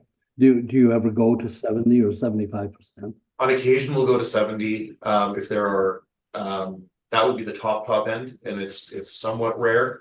65% would be more common, but we will occasionally go to 70% if there are extenuating circumstances. But 65 would be our typical top end for capping expenses. Thank you. No further questions. Thank you very much. Ms. Duncan, No questions, thank you. thank you. I have no questions either. Mr. Barocas, your rebuttal, please. Okay, thank you. So just to summarize my rebuttal, I believe the properties that Altus chose to come up with cap rates, set specific cap rates to substantiate the rates that they're applying to the properties under appeal at insufficient historical income and expenses to generate reliable estimates of net operating income. Therefore, it's inappropriate that they're used and applied to the respective subject properties. That's my rebuttal. Thank you, Mr. Barocas. Mr. Story. Yeah, just a quick comment. Questions. Or question, please. okay. Mr. Brogus, can we agree that the city has not provided the ratepayer nor the panel any calculations to substantiate the cap rates that have been applied in any of the calculations for the assessments of multifamily? Is this thus on far? the rebuttal evidence? Yes, I'm okay, on the rebuttal, I suppose. You've provided a rate or a set of cap rates, but you have not included any calculations. Is that correct? No, it's not correct. The last few pages of my rebuttal here show the 3-year stabilized work that I did on the sales. Okay, Generate- for a vast majority of the cap rates that you've included, you do not have calculations. Is that a fair comment? I mean, it depends on what you call vast. I went through your list, and for them to be kind of included as rebuttal, I had this idea after submission that if they were on your list, I would submit them as rebuttal. I would have included everything, but I should have included that with my initial submission because I wasn't trying to take you by surprise. You know what I mean? Next time you'll get all the workups. Okay, that's fine. Thank you. Ms. Duncan, questions on the rebuttal? No questions, thank you. Mr. Whitbread? I have none, thank you. And neither do I. Thank you very much. It's 10:30. Does anybody need a little 5-minute break, or shall we push on for another property? Matthew, yes? Yeah, I could use like a 10-minute break and then we can go through. Okay. this quickly. Let's break for 10 minutes. We'll resume at 10:40, please. I'd like to call the meeting to order. We are dealing with our docket today. We're just about to start item number 4, which is 588 Manitoba Avenue, Mr. Barocas. Okay, thank you very much. File 24-2283, roll number 14020566500 588 Manitoba Avenue. WHRC, again, not for profit. So actually year built 1957 is the effective year built. Number of suites, 12, 3 outdoor parking spots. So, I mean, just glancing ahead, we're pretty close on the net operating income, so I'm not going to belabor that presentation. On page 3, you can see the workup. It's got a 6.5% modeled cap rate. Again, we're right around that $40,000 per unit. 12 units, evenly split between 1 and 2 bedroom. In terms of the breakdowns, 62.8% expense ratio. Comparables are on page 4, and then we have our page 5 and 6 shows the workup in terms of the how the model rent against how it looks against what the CMHC tables are cranking out for the unit count, the year built, which I actually use the pre-1940s for. Use those figures used from that table, and then the market region Lord Selkirk. So we're only 62%. We've got to kind of pick down income quality wise in our model to reflect the fact that it is more utilitarian in its physical composition. Cap rate stuff on page 7 and 8, 9, and then we've got some pictures on the outside here on page 10, and then we have the actuals. That's my presentation. Thank you. Thank you, Mr. Barocas. Mr. Story, do you have any questions for the assessor? I have a couple, yeah. Okay, so Mr. Barocas, I couldn't hear you, but I think you said something about you used the pre-1940. So are we, is this all model derived firstly? Yes. Okay, and is the model valuation assuming a year built of 57 or 1914? 57. Okay, and if it used 1914, would that affect the output of the model? Yeah, it would, along with other factors, yes. Okay, locationally, have you visited this property? No, I have not. Can we agree that the 500 block of Manitoba Avenue is a challenging area to do business? Yes. Okay. Are you aware that this is again another property that was at the end of its life and it was converted to social housing? Is that, are you aware? I believe so, yes. It was Obi's steam baths, right? It was what? It's called I'm Obi's not steam sure. baths. I believe it was. Yeah, Okay. I'll let you present that. Yeah, no, that's fine. Vacancy, can we agree, we've had some back and forth about this, but just mathematically, can we agree that with a 12 unit count, a vacancy of only 3.3% would be very, very difficult to maintain? I'm not sure I've seen statistics on that. Maybe when you're getting into the lower suite counts, I don't think, I mean, 12 isn't the biggest. but there are definitely smaller buildings where that one person leaves for a month and that has a bigger effect. I see what you're saying. I just don't know if that really applies so much at 12 units. How does the model determine a specific expense ratio of 62.08? How does that number, can you give us a sense of how the number is determined? Like how does it spit that number up? Okay, so what happens is we get the income and expenses. We put out a yearly request for income and expenses, and then we collect them from around the city. And basically it's by age, the area it's in.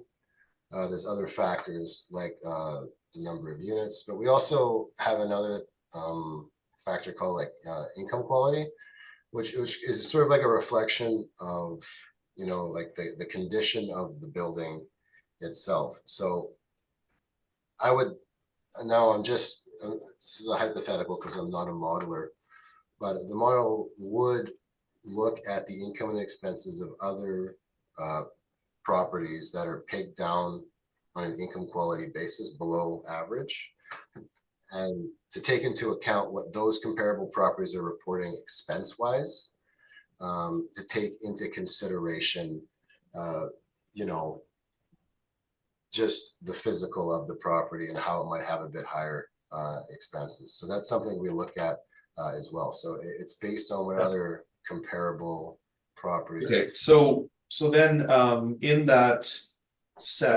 cohort of inputs into the model, and you might not know this, and that's fair, but do you know if any or do you know how many or what proportion of the model include properties in the North End or properties that are social housing? Any, well, we wouldn't like use the social housing numbers, but there are other like for-profit properties that are in kind of like rougher, we know they're in rougher shape. So that's where we would be getting the expense ratio from for a property like this. Okay, and does no, okay, that's fine. The cap rate is modeled as well, I'm guessing? Yes, yeah. Okay.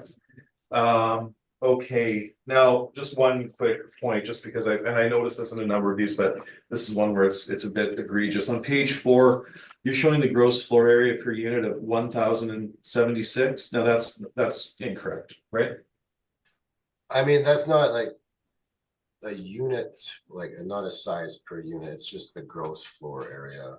Well, it does say gross floor area per unit, does it not? Well, sorry, there's not net floor area per unit. So we include areas that are not inclusive of rentable tenant space. So okay, so we can agree that these units are like 500 and 600 square feet, not 1,100, right? they're not 1,100. I don't know exactly what size they are. And does that affect the model at all? With that, if that information is not correct, would that affect the output of the model? I mean, well, that's the same kind of factor that would, I mean, the model looks at the gross floor areas of other comparators as well that also have common area.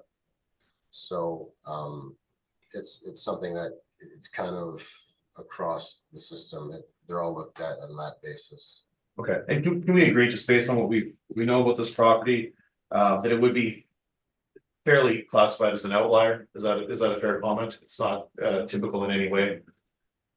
Well, I mean, it's not like a renovated building on Edison or something that would garner a whole bunch of interest, and I think that's reflected in the cap rate. Okay. I think based on what you've submitted here. Oh, I guess my one other question that I looked up. Did you look up any history of permitted work on this building?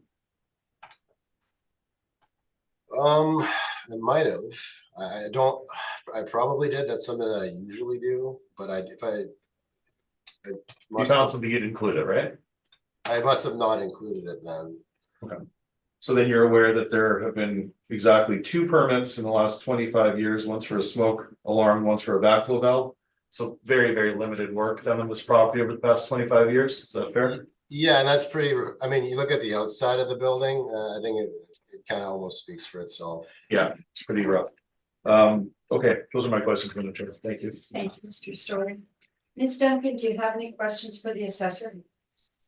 Yeah, so just for clarity, and follow up to what Mr. Story had asked. So for the model, if the model inputted gross floor area, gross floor area per unit at 1,076, when per unit is only closer to around the 500 or 600, would that not call into question the accuracy of what the model chose to spit out as far as rent comparables? Well, I mean, the rent comparables also have gross floor areas that are higher than what their net floor area calculation would be. So the gross floor area is accurate, and that's what the model would focus on, or would it focus? I know it focuses on everything, but I guess what I'm asking is similar to maybe what Mr. Story was getting at is, does that number of 1,076 gross square feet per unit potentially compromise the accuracy of the data into the model? Well, I mean, if you look at my comparables on page 4, you've got comparable 1 and comparable 3 actually have gross floor areas per unit higher than subject property does, right? But those are also, you know, they have common area that would be added to that calculation. That's not reflective of the net unit size. So Mr. Story, he is correct. Yes, that is not the net size of the units, but that's something that's also reflected across the comparables, like those grows.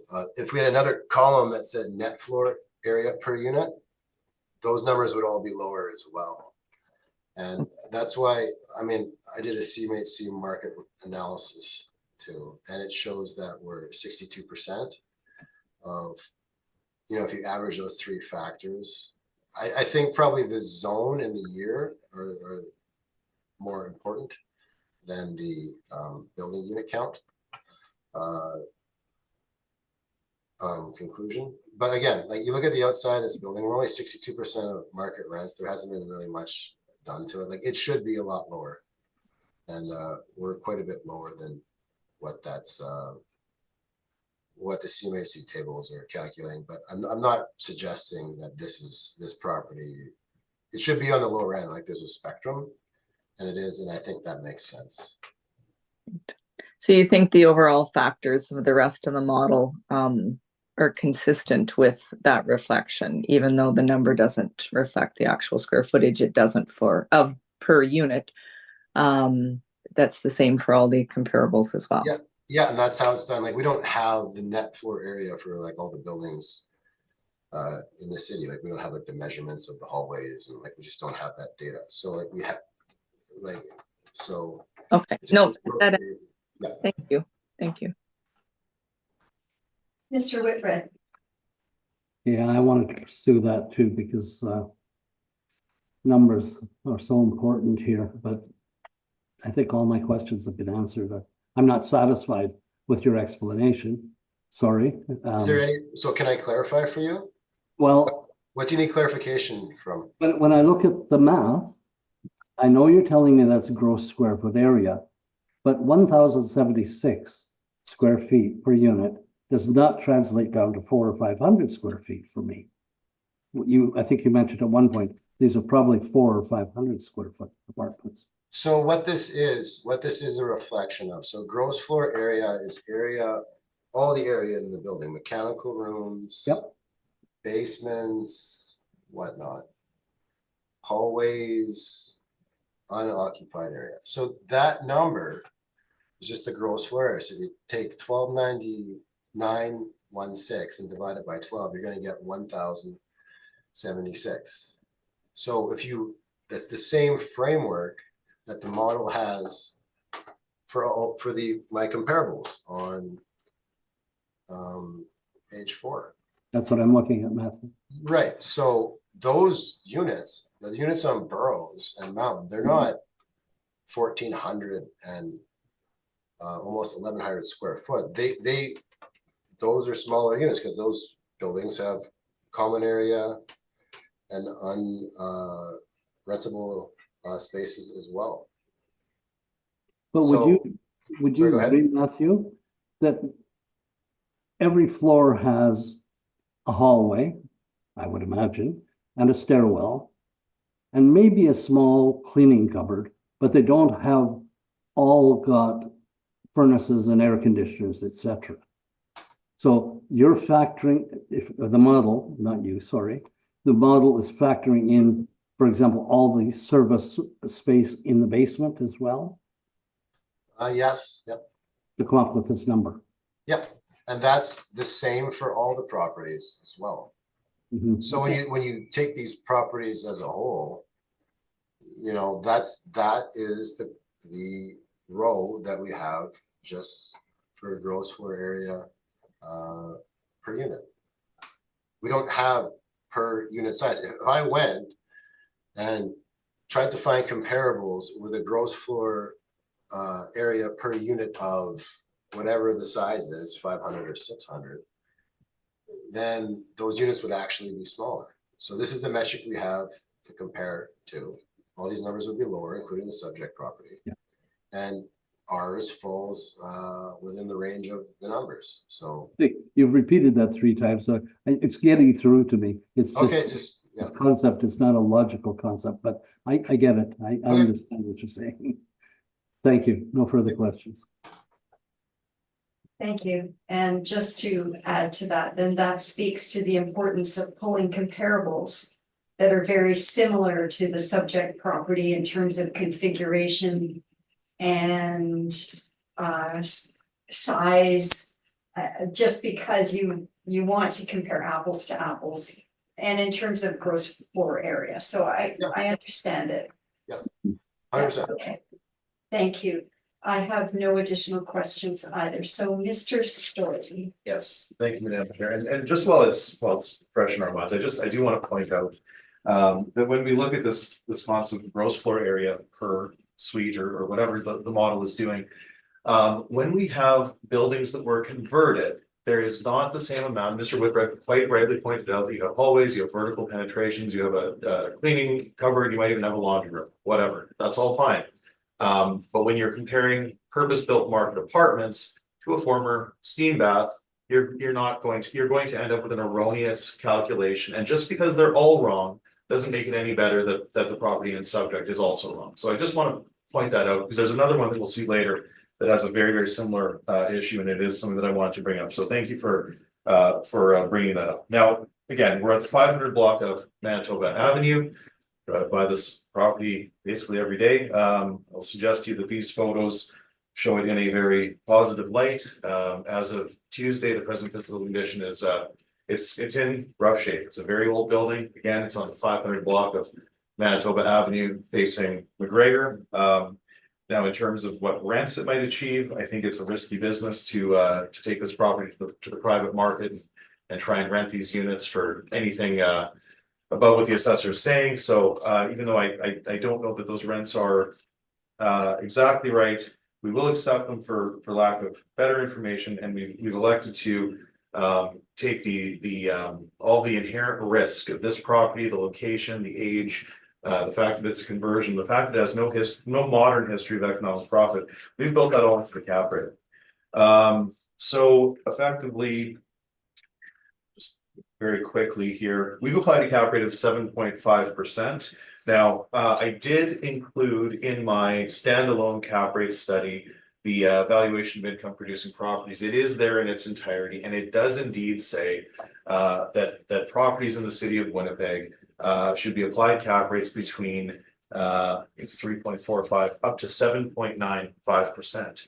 So given that range, and given the fact that the upper level is 7.95%, we would suggest that if this property was in a good location, if it was well maintained, if it had a history of economic profit, our range for anything before 1946 is somewhere in that 6.6%. So with an adjustment for social, we are suggesting 7.5% makes sense. There are a number of what we're going to call negative factors, for lack of a better term. So we have considered those in the cap rate. Ultimately, we have once again capped our expenses.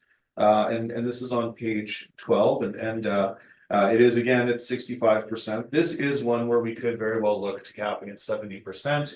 You can see those expenses run between $61,000 to $85,000 per year.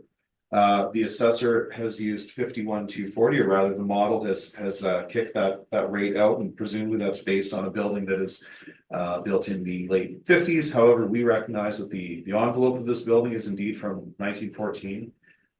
It is a conversion and it's in a really rough area. So we've used a cap rate of 7.5%. We've capped our expenses at 65%. And once again, we're using a 5% vacancy allowance. You can see very clearly that not only do we have market vacancy to the tune of 57 to 64%. Again, that speaks to the concept of proportionate vacancy that I mentioned earlier. We've mentioned a number of times now. When you have a lower unit count, your proportionate vacancy obviously goes up. That's just a mathematical fact.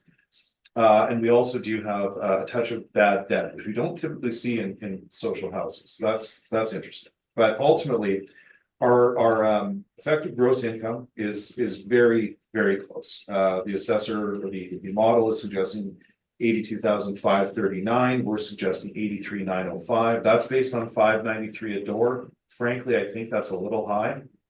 But once again, for lack of better information, you have to find something renting privately on Flora, Pritchard, College, Boyd, somewhere in that Selkirk, Dufferin. You'd have to find something renting on the private market to determine what an appropriate rate is.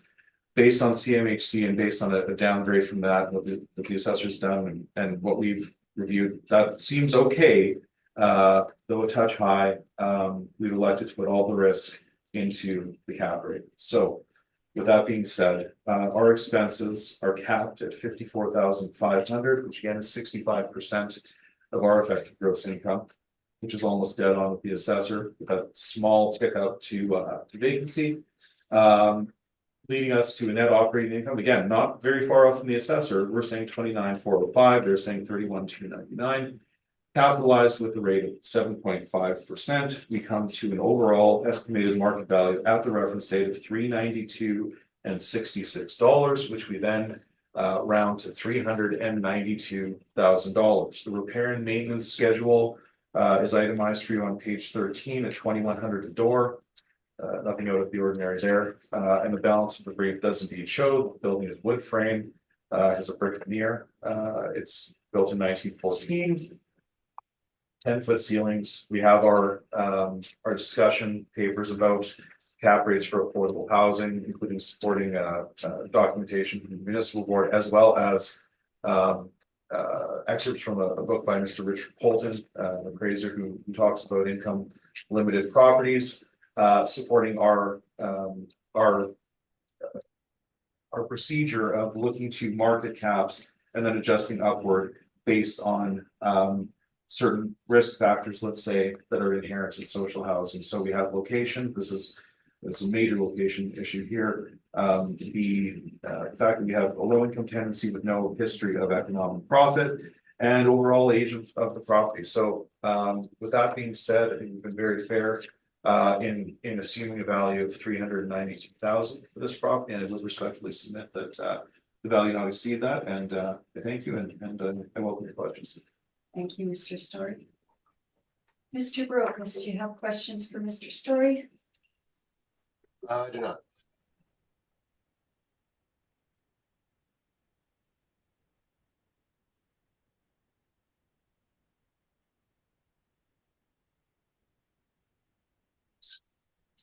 I'm sorry, I thought I heard you say yes. You said no. No, I do not actually. Okay, thank you. Right. Mr. Whitbread, do you have questions? No, but I would like to come back to the assessor when we're finished questions of Mr. Story, Okay, please. thank you. Ms. Duncan? Have you seen inside these suites to see what the condition is inside? No, I haven't personally, but no, I haven't. No. And I think it was presented somewhere in the evidence that there was no significant permits taken out as far as the condition of the suites. They were more operational permits. No, it's a backflow valve in 2024, and a smoke detector was replaced in the year 2000. So in the last 24 years, let's say there are 2 permits, which is not typical. Typically, we would see more work on a property, but that does speak again to the increased risk and that is once again typical of social housing and that is the unfortunate reality of properties that do not experience any economic profit for many years. Right. Okay. And then the other thing was a similar thing, just based on it being a somewhat affordable rent for folks that can't afford good rents. Again, that there's a vacancy. Is there a wait list, anything like that, similar to what I asked on the first? Not sure if there's a wait list. My answer would be the same. Again, I'd be making the assumption that vacancy, it looks on its face, it looks very high, but when you consider you only have 12 units, and there is high turnover in this area. So we haven't used 65% or whatever the case may be here, but typically social housing does have a wait list. Though I have seen the applications and they do ask applicants to specify what areas are most desirable. This is not a desirable location, so that may play into that vacancy. But we've applied 5%, which again is commensurate with Region 7, though we are on Region 4, but they're literally blocks apart, so there's not a huge issue there, and it doesn't make a huge difference to use 3.3 or 5%, but I think 3.3 is would be very, very difficult, even in a market apartment, to maintain a true market vacancy, just from a purely mathematical standpoint. Okay, thank you. No other questions. Thank you. Mr. Whitbread, you say you have a question and follow-up. Just one follow-up. In all of the 4 properties we looked at this morning, Matthew, I believe you indicated there were model cap rates. Model building cap rates? Yes, You didn't make any adjustments to the cap rates at all? no, Okay, thank you. No further questions. Thank you. And Mr. Barocas, you'll have rebuttal evidence for this property? yeah, it's the same rebuttal as before. So City of Winnipeg rebuttal, Altus 2025 cap rate sales analysis. To summarize, I feel the properties selected by Altus have insufficient historical income and expense information to generate reliable cap rates. These are the cap rates because the cap rates properties they have chosen have unreliable data. Their conclusions are not supportable, so to speak. So I think their cap rate analysis should be discarded. Thank you, Mr. Barocas. Mr. Story? I have some questions, Madam Chair. I was able to benefit from our little break there and I was able to look through. So I do have some actual questions Okay. that have not been asked. So they are indeed new questions. Yeah. Mr. Barocas, you suggested that our okay, so your rebuttal is effectively this verbiage that comes below our workups, correct?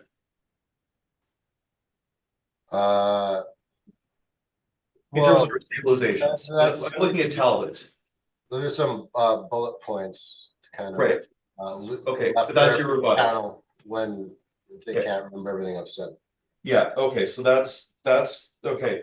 Now, you mentioned that the effective gross rent calculated by Altus is 16.65% higher than 2021. However, are you aware that when you break that calculation down, that amounts to $37.17 per door?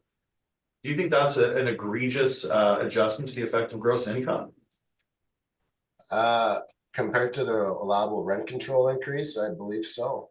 Okay, so you think that somebody couldn't do some work to this property to adjust the rent per suite by $37 per month? I think they wouldn't be allowed to do that. And if they did a whole bunch of work, then the historical expenses, which you only have 1 year of, would not be. You're saying that you don't think that an RTB, an application to the RTB based on some minor work would provide an allowable increase of $37.17 per door per month? That's what you're saying. I don't see any evidence that happened. I just, it doesn't line up with the facts, your stabilized figures. Okay, and then I'm looking again at 677 Maryland. Now, did you speak with any of the past 3 owners and did you visit this property? No, I didn't. Okay.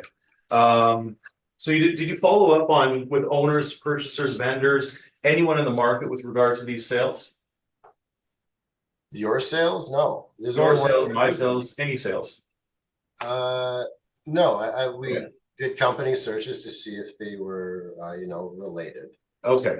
And we determined they were arm's length. No market research, and then 2390 McPhillips, once again. No consideration was made for the rents that were adjusted upward on acquisition, correct? The rents, no, I looked at the figures that would have been on the table when they were negotiating the purchase price. And then on your 12 cap rates that you've included here, can we agree that you're suggesting without any calculation, supporting this at 727 Sargent is a viable cap rate at 2.99%? Yep, Okay, and just to be clear, you have 12 cap rate conclusions, but you've submitted workups for 3 of them? well, because they were in your cap rate study as Oh, no, for your cap sales. rates. For Yeah, your cap no, but I have workups for all of them, but I've submitted workups for 3 of them as rebuttal, as sales that Altus chose not to present to the Board of Revision. Okay, and so of 12, though, there are 9 inputs that you're using to inform your position that have no calculations for anyone to review, correct? I mean, they've seen them before, but today only 3. Okay, and just to be very clear, we only received this information at the beginning of this hearing. It was not included in chief evidence, correct? No, this is rebuttal. Right, okay, those are my questions. Thank you, Mr. Story. Mr. Whitbread, do you have any questions on the rebuttal? No, I have none. Thank you. Thank you, Ms. Duncan. No questions, thank you. Neither do I. Thank you very much. Desire for summation, Mr. Brokus? Yes, actually I do. So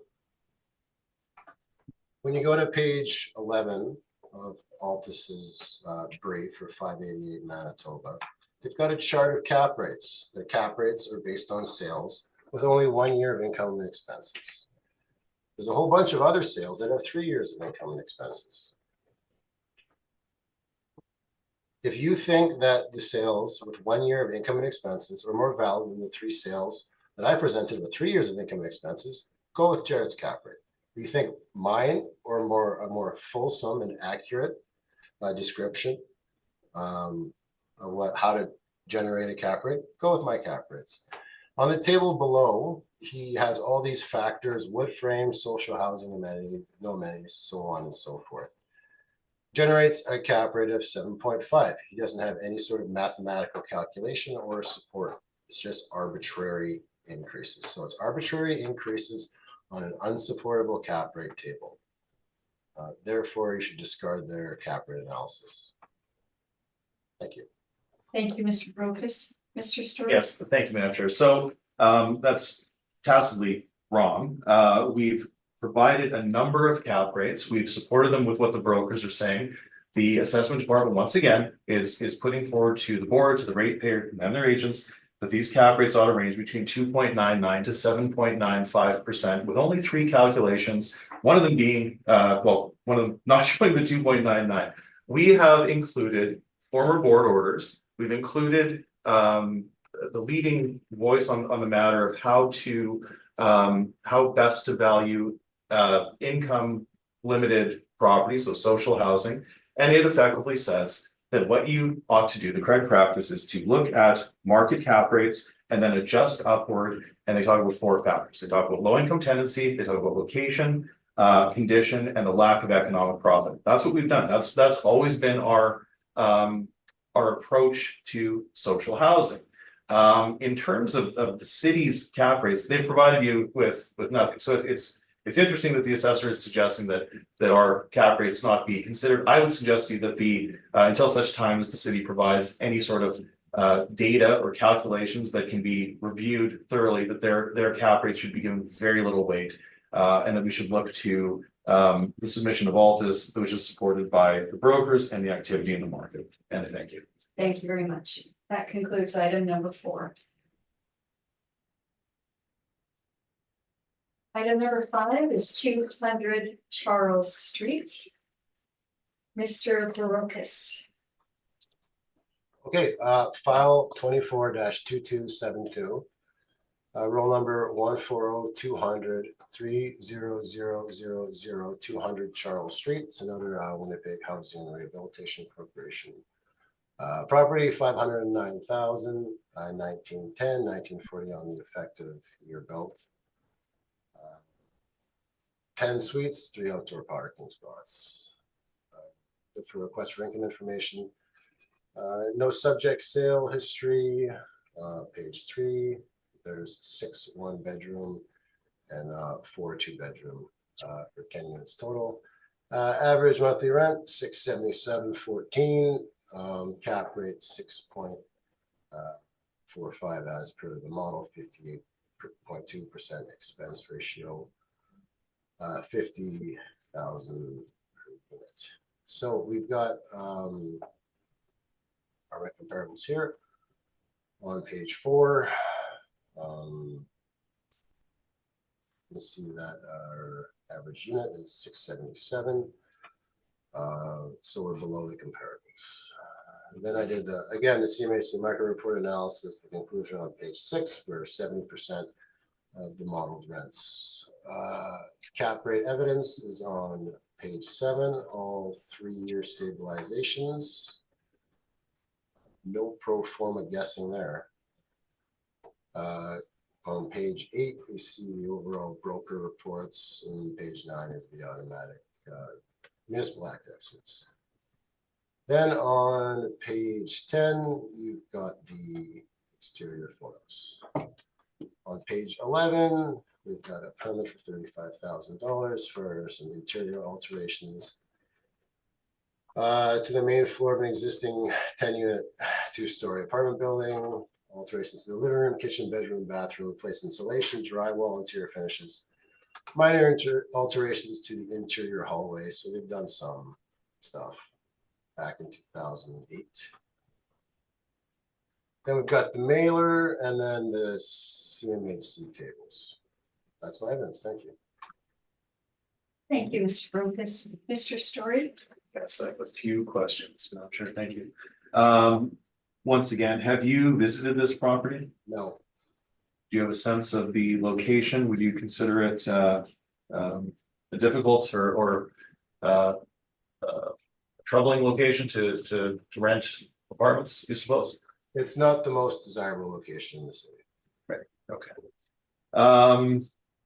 You didn't mention that this property has a heritage designation. Are you aware of that?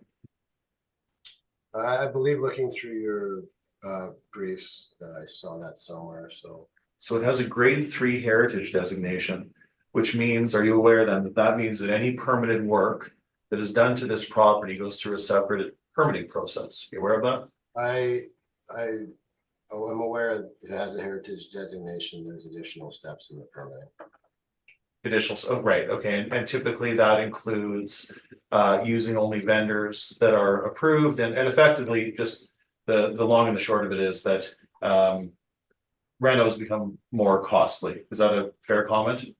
There's like restrictions in regards to what they can and can't do based on what I guess is approved. Right, and is this work completely modeled?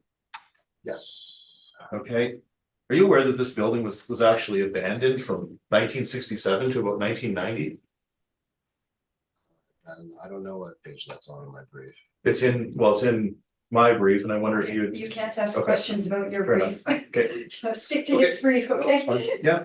Okay, and can you tell me why the model or city or whatever is saying that the actual year is 1910 and the effective year is 1940?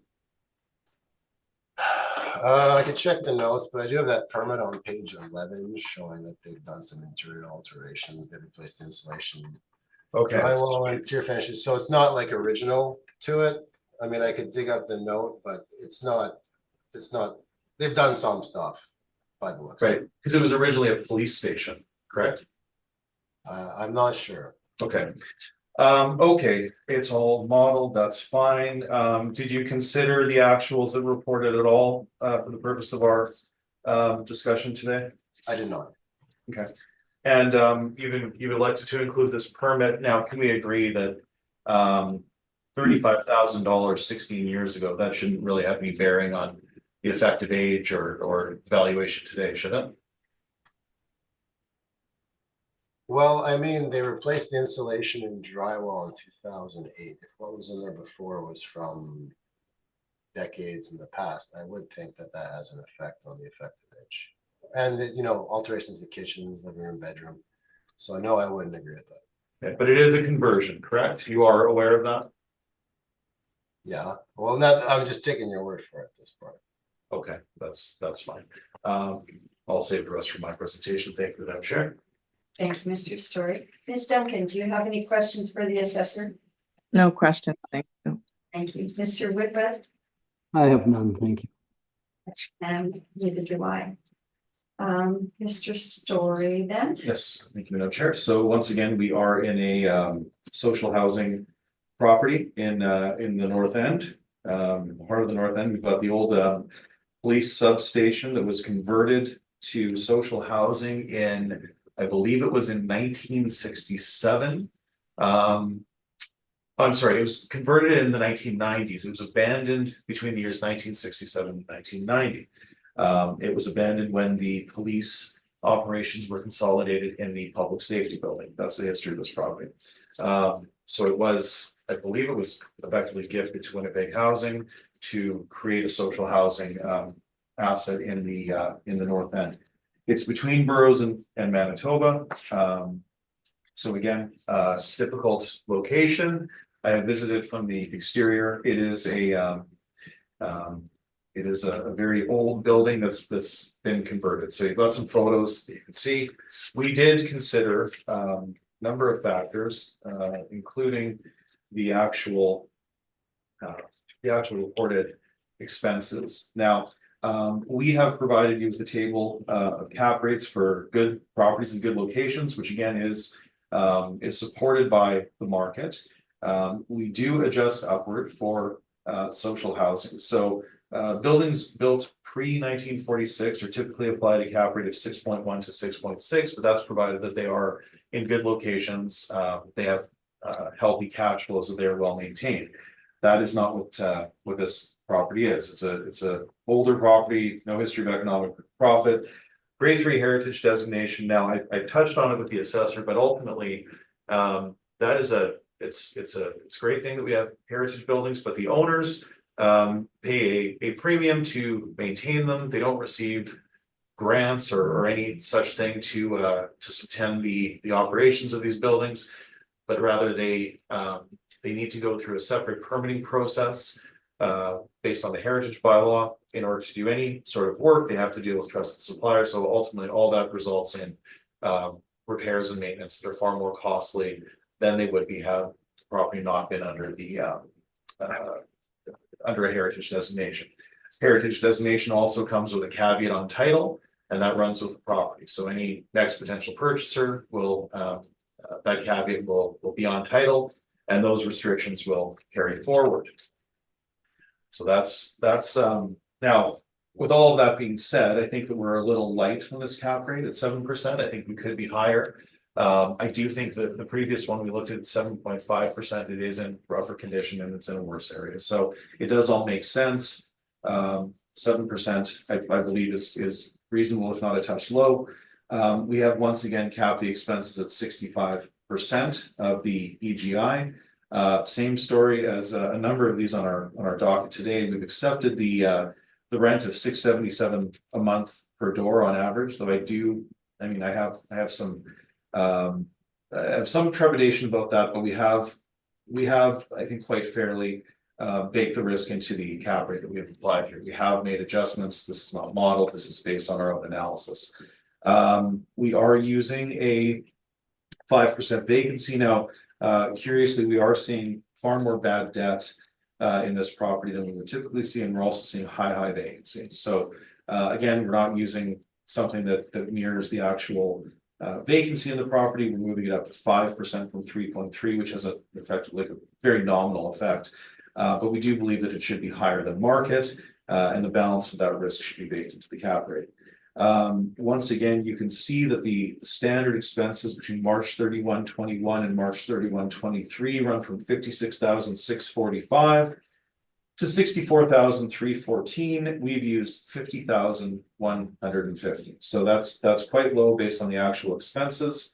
You can see the utilities without adjustment run at 24%. So that 24-25% is kind of what we would expect for an older, inefficient building with hot rents in this location. So that being said, the expenses do appear high, and we have capped them at 65%, and that makes sense. So ultimately, we're using an NOI of $27,044. The assessor's at $32,845. Rather, the model has kicked that out. That 6.45 cap rate is too low, given the site-specific attributes of this property. When we consider that it is indeed a conversion, that it's a former police substation. So all those factors lead us to that 7% cap, which may be low, but ultimately the resulting value of 386,345, which we then round to 386,000, makes sense. Again, I've included the R&M breakdown, itemized in detail for you on page 17. And the appendix does include the assessor's workup, the building details. You can see it is indeed built in 1910. We have the income and expense, and then you can see on my page 25 from the City of Winnipeg's list of historical resources that the Charles Street North End Police Substation is indeed applied a grade 3 heritage designation, and that was applied in June of 1990. There's also some background starting on page 26, talking about some of these factors that I mentioned about the property, and then supporting our adjustment for affordable housing, the adjustment cap rates.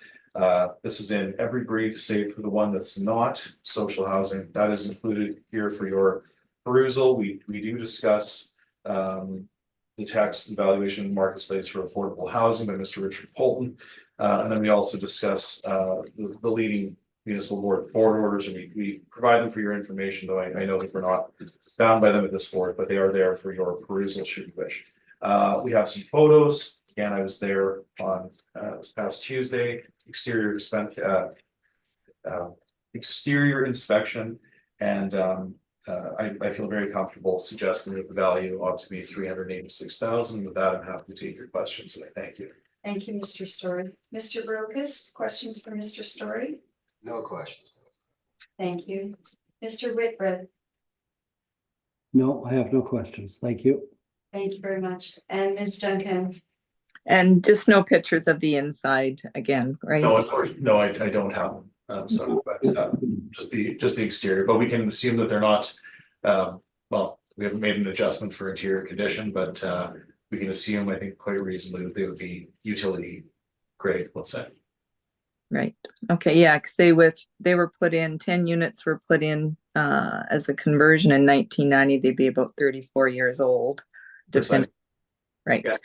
And then, as far as you know, there was no improvements between 1990 after they were put in to date, except for, I'm thinking of that. Was there any improvements between 19? No, I don't believe so. And actually, it's interesting. I think the conversion would have been difficult because I did see photos, I think made from the Manitoba Historical Society, and this property had jail cells, and it had a stable for the horses from 1910. I mean, this building predates the automobile effectively, so it was an interesting conversion. But again, and we've talked about the suite sizes. Again, these ones are going to be in that 500 to 600 square feet range. I think I didn't mention it here, but I think the city is showing something like 1,100 feet per unit. 1126. That's erroneous.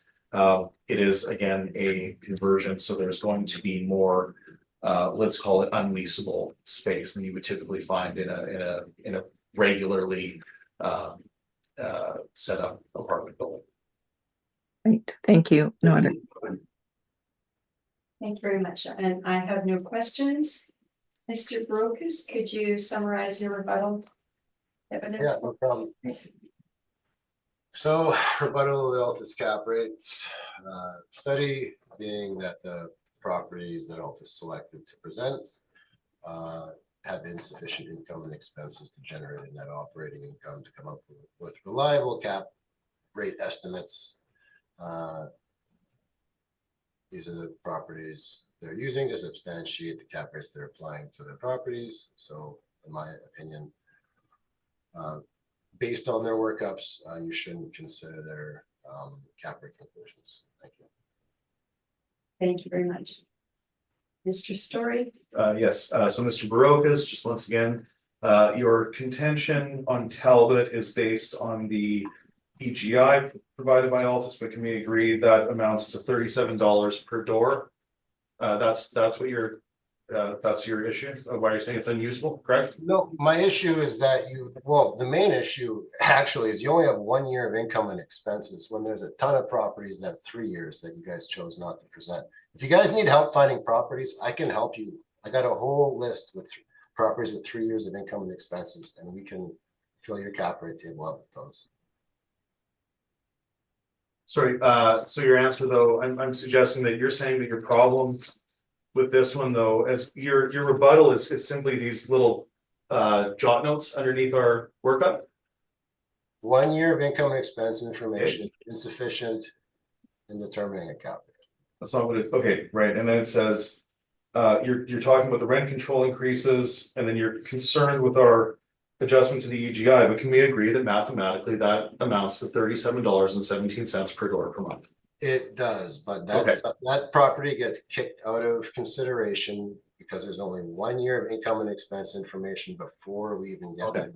But you don't kick out a property that you believe is generating a return of 2.99%, correct? No, because I've got 3 years of income and stabilized income and expenses. Okay. Okay, thank you. We've heard some of these questions. Yes, before. okay, thank you very much. Thank you. Ms. Duncan, questions on the rebuttal? No questions at this time. Mr. Whitbread? No, I have none, thanks. Thank you, and neither do I. So that concludes item number 5 on our agenda.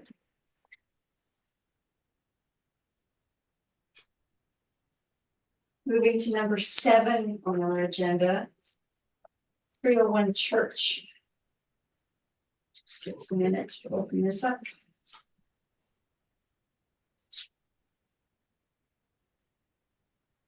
Okay, Mr. Brokus, whenever you're ready. Okay, one moment, please. Let me pull up my stuff.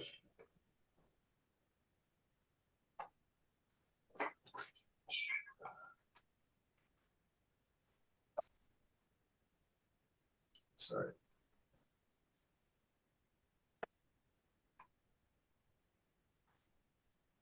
Okay, so for this property, I'll read it in. I'm actually going to make a verbal rec on this property. Okay. File 24-1291, roll number 14043173000, 301 Church Avenue, 1913, effective year bill, 1915. I mean, by the looks of the pictures of it, it doesn't look like 1913 in there. It looks like they have done a bunch of work on it.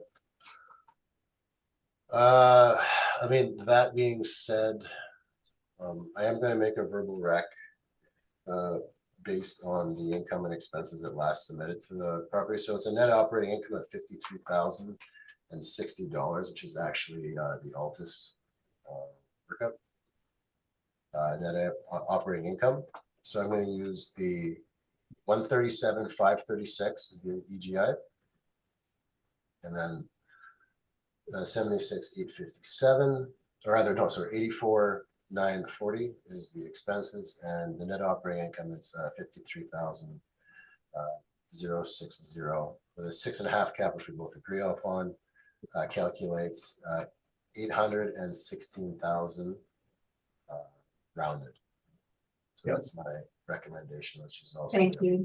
So let me just repeat that. Your NOI, adjusted NOI, you're essentially recommending that the applicant's NOI be used, which is $816,000 and the cap of 6.5, correct? Which brings us to $816,000, Yes, which is basically what the applicant is proposing. I looked at the stabilized workup and it looks reasonable. I mean, cap rate might be a bit high, but that's what I'm recommending today. Okay, Mr. Story, I'm assuming you are accepting this. We accept. Madam Chair. Thank you. Mr. Whitbread, any questions on the verbal rec? No, just to know if you calculated, that would change your expense ratio, wouldn't it? Yeah, I basically, I mean, I looked at Jarrett's workup for this one, 3 years of stabilized expenses. I mean, I don't have any problem with the way he did it. The last year, the income did dip, and I just feel that's fair on a historical basis as well. So we agree on this one. Now, Ms. Duncan, any questions on the recommendation? Just what was the new NOI, the recommended NOI? oh, sorry, let me go back here. Church.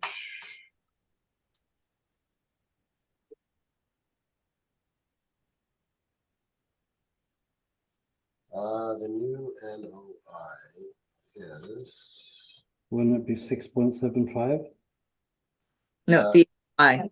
$53,060. Thank you. Oh, sorry, the NOI. Thank you. That's the only question. And Okay, thank you. would you have to revise the cap as well?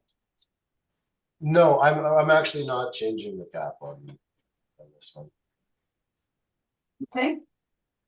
Thank you very much. That concludes item 7. Item 8 on our agenda is 405 Burroughs Avenue. Okay, one moment, please. Whenever you're ready.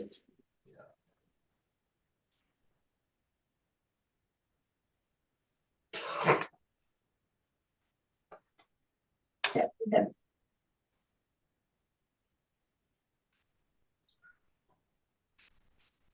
Just 1 second. Yep. Okay.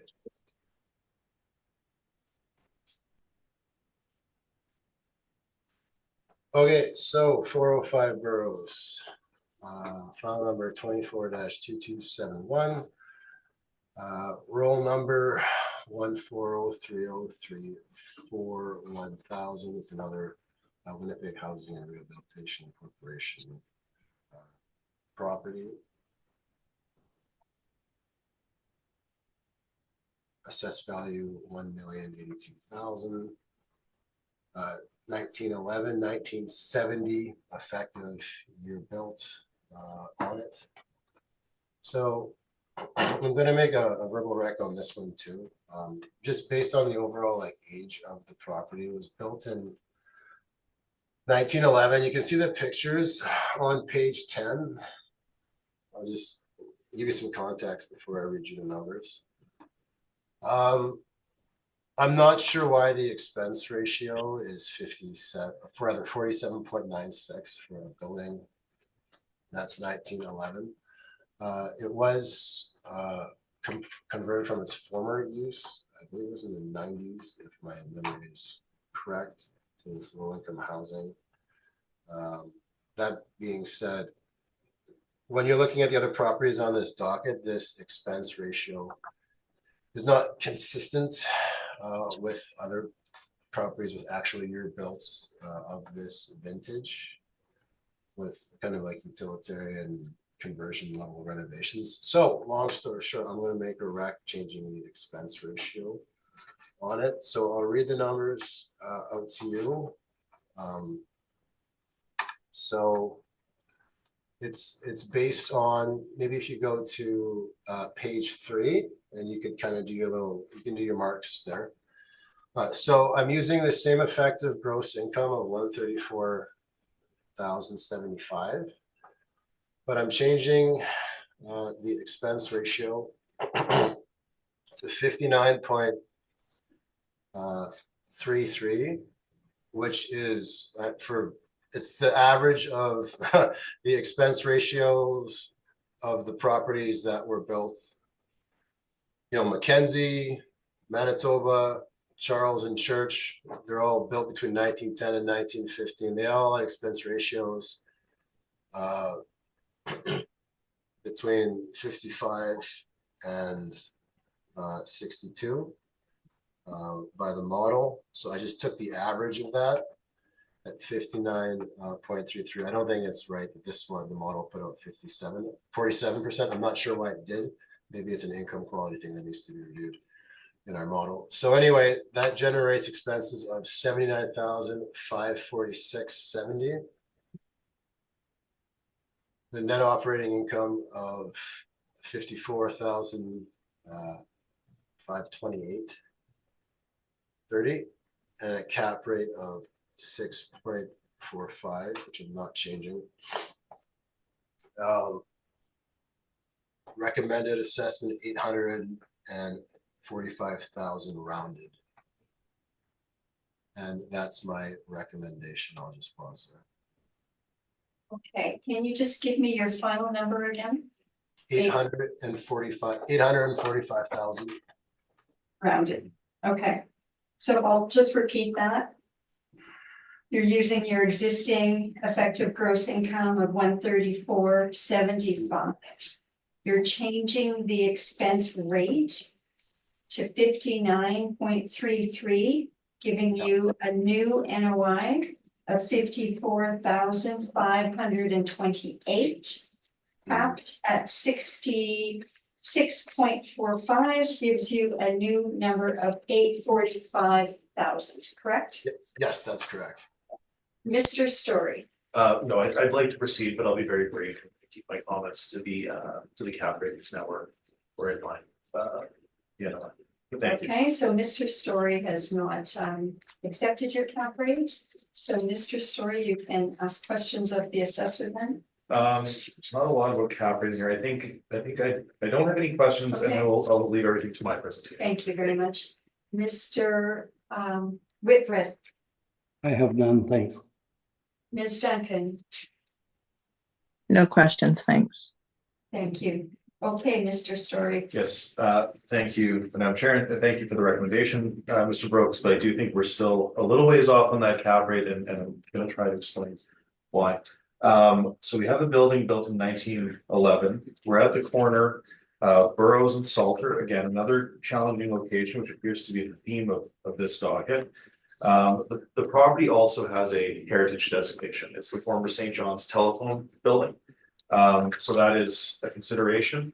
We do adjust for heritage. Now, we have a unique situation where we're adjusting for both heritage and social housing. We haven't double counted, but rather taken a holistic view of this property and applied a cap rate of 7%. Now, the NOI is now with the adjustments the assessors made, we're aligned, so that's fine. But I just want to speak very briefly. We have a property, once again, challenging area, over 100 years old. It has one parking stall. Clearly, cars were not a consideration at the time this property was built, and it is also a conversion. The bottom floor is used to house telecommunications equipment, which we have actually included in our workup. So once again, the suite sizes are smaller than what's being suggested here. I do not know the size of them. But they are not 1,100 feet or whatever the case may be. So ultimately, we have a property at a very busy corner in the north end, corner of Burroughs and Salter. We have a social housing property. It has wood frame and brick veneer. It's 113 years old. No history of economic profit in the modern era. We do have notes that on last inspection, I don't recall when that would have been, but it's very basic. There's no central air.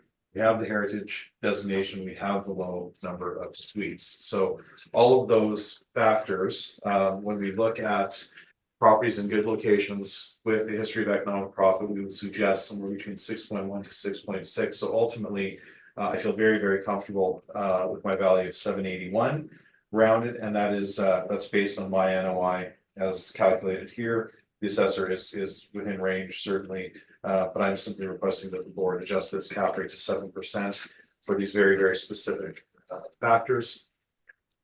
This is a provincial heritage site as well, so this is slightly different than simply a property that's on the City of Winnipeg Heritage Resource List. I believe that the conditions would be similar, but it is indeed the St. John's Telephone Exchange building, and you can see that it's my last page, page 44. It talks about it. So ultimately, I feel very comfortable with a value of 781. We're not worlds apart, but I do think that cap rate of 7% makes perfect sense given the very, very unique nature of this property on a site specific basis. So that is my presentation on 405 Burleson. Thank you. Thank you, Mr. Story. Mr. Brokus, do you have questions for Mr. Story? I do not, thank you. Thank you. Ms. Duncan, do you have questions? I do for the city assessor, if you don't mind me doing that for a minute. Yeah, we'll just wait until after we're done with questions of Mr. Story. Okay, thank you. Okay, no questions for Mr. Story though? No? Okay. No question. Okay. Mr. Whitbread, do you have questions for Mr. Story? I have none, thank you. Okay, I don't have questions either. So, Ms. Duncan, go ahead and ask your question for the assessor. Just because it comes up, I just want to have something clear in my mind in regards to the city's rent comparables being model driven and the square footage per unit being higher. And I think Matthew did a good job of explaining that that's consistent with anything that's in the model.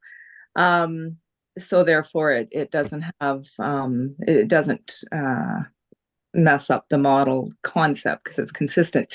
But you did also say something about, and I didn't quite catch it, to corroborate your position that those rent comparable numbers specific to them not being specific to the square foot of each unit, that there's CMHC data that also further supports that position, like it, that corroborates what you're saying. Did I get that right?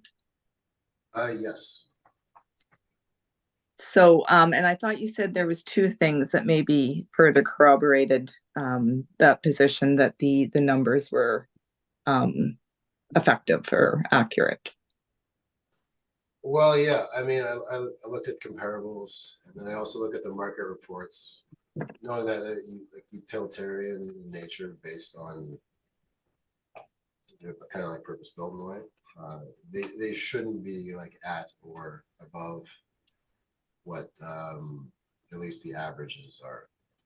So it's kind of like a secondary support, secondary level of research that I do. Okay, thank you. I just wanted to clarify that. Thank you very much. I don't have any questions, so Mr. Brokus, you have rebuttal. Okay, let me bring it back up quick. And just summarize it for us, please. Yeah, basically what I'm saying, as I've said before, is that the Altus sales they've chosen to present don't have enough income and expense data to generate. They're not reliable site-specific estimates on cap rate. That's basically the long and the short. Thank you, Mr. Brokus. Mr. Story? I have one question. I promise it's a new one. Mr. Brokus, for 2390 McPhillips, when I look at the rents, because we did disagree about them previously, and I said that they were below CMHC, and you said they were what they were. But I guess my question is, would you ever use those rents as rent comparables for other properties under appeal? The rents. Yeah, so you've used these inputs that I'm suggesting up to 2019 are below market. They're certainly below CMHC. So if that's the case, and if you believe that they're appropriate to use in a cap rate derivation, would you ever use them as rent comparables, or are they too low? You're talking about 2390 McPhillips? That's correct. I've asked questions about just about everything else, so this is the last one that I have. I'm just interested to know you or the department from the multifamily side would ever use those rents that I'm suggesting are below CMHC. Would you ever use those rents as comparables for other properties under appeal? Or are they too low? No, we would use those because there's an example of rents on the private market. We wouldn't like cherry pick or exclude. Okay, those are my only, but I just haven't ever seen them used in the Northwest, but okay, thank you. Thank you, Mr. Story. Okay, Mr. Barocas, would you like to do a summary? Yeah, I'll make it real quick because I'm kind of beating a dead horse at this point. Basically, I just have a strong disagreement in regards to like I have an issue with like the quality of sales that Altus chose to present in order to substantiate their cap rates. I assume that's the primary analysis. I mean, I didn't provide workups for all of my sales, and I could have. But as rebuttal, I gave an example of 3 sales that Altus was aware of that they didn't include in their workup. I wonder if they're going to add them in hearings going forward now that they have the figures. If there's a lack of expense information, I'll gladly for it. I'm just saying that you can't. When I looked at all those sales, if you go to their page 90, whatever, like I looked through all those sales, and you'd be surprised how few there are with like 3 years that are stable. And I really do take care to only pick sales that are not renovated, that are not arm's length, that have 3 years of pretty homogeneous sales data to generate a cap rate. And I don't think that Altus has got anywhere close to that, other than 2390 McPhillips, where we just have a disagreement with one line item. So I feel, I mean, when you look at the examples I provided, just look at those 3 examples I provided and then compare them to, you know, what kind of the financials behind Altus's determinations are. And just if you were buying a property, which study do you think is more reliable? I think I'll just leave it there. Thank you. Thank you, Mr. Barocas. Mr. Story? Yes, very briefly, Madam Chair. Thank you, and thank you all for listening to our concerns today. I think effectively, well, I mean, we've looked at generally social housing properties today, so and we'll have a number of conversations about cap rates for market apartments as we move through this cycle. But I think what you'll find is that Altus has provided you with a fulsome study, along with chief evidence well in advance of the hearing, not on the day of the hearing and rebuttal. And we've provided our calculations, we've provided all our assumptions. They're backed up by best practice in the market, and they're substantiated by the broker's studies. Whereas the city has told you with very few calculations that the cap rates ought to range between 2.9 to 7.3, which is so broad a range as to be ridiculous. And I think it should be given very, very limited consideration. We'll look forward to seeing the assessor's calculations and so forth. But I think the other thing that I'm noticing now as we talk about these cap rates, perhaps the department is missing a key component of the cap rate, and that's the principle of anticipation and the principle that rents may appreciate, and that will affect the cap rate. So we have to be very, very careful. We have to take care to understand the motivations of the purchaser, what they're buying, and what their assumptions might be. That's why it helps to speak with owners and to do real on the ground research, to visit these properties, which we've done. So ultimately, our study aligns with what the brokers are telling you they see in the market, whereas the city is showing you a range that is, again, almost a 500 basis point swing. And until such time as we see those calculations, I think they should be given limited weight in the board's consideration. But with that, I thank you. Thank you, Mr. Story. Thank you, Mr. Barocas, for your presentations today. Also you, Mr. Story. We have now heard all. That's fair. Oh, Sorry, yes. sorry. I'm not sure about the appropriateness of the timing, but it's in regards to the rebuttal, and the city said on. I think we are done with rebuttal. Yeah, thanks. We've heard all the items scheduled, and this hearing is now adjourned. Thank you very much. Wonderful. Thank you, everyone. Thanks, gentlemen.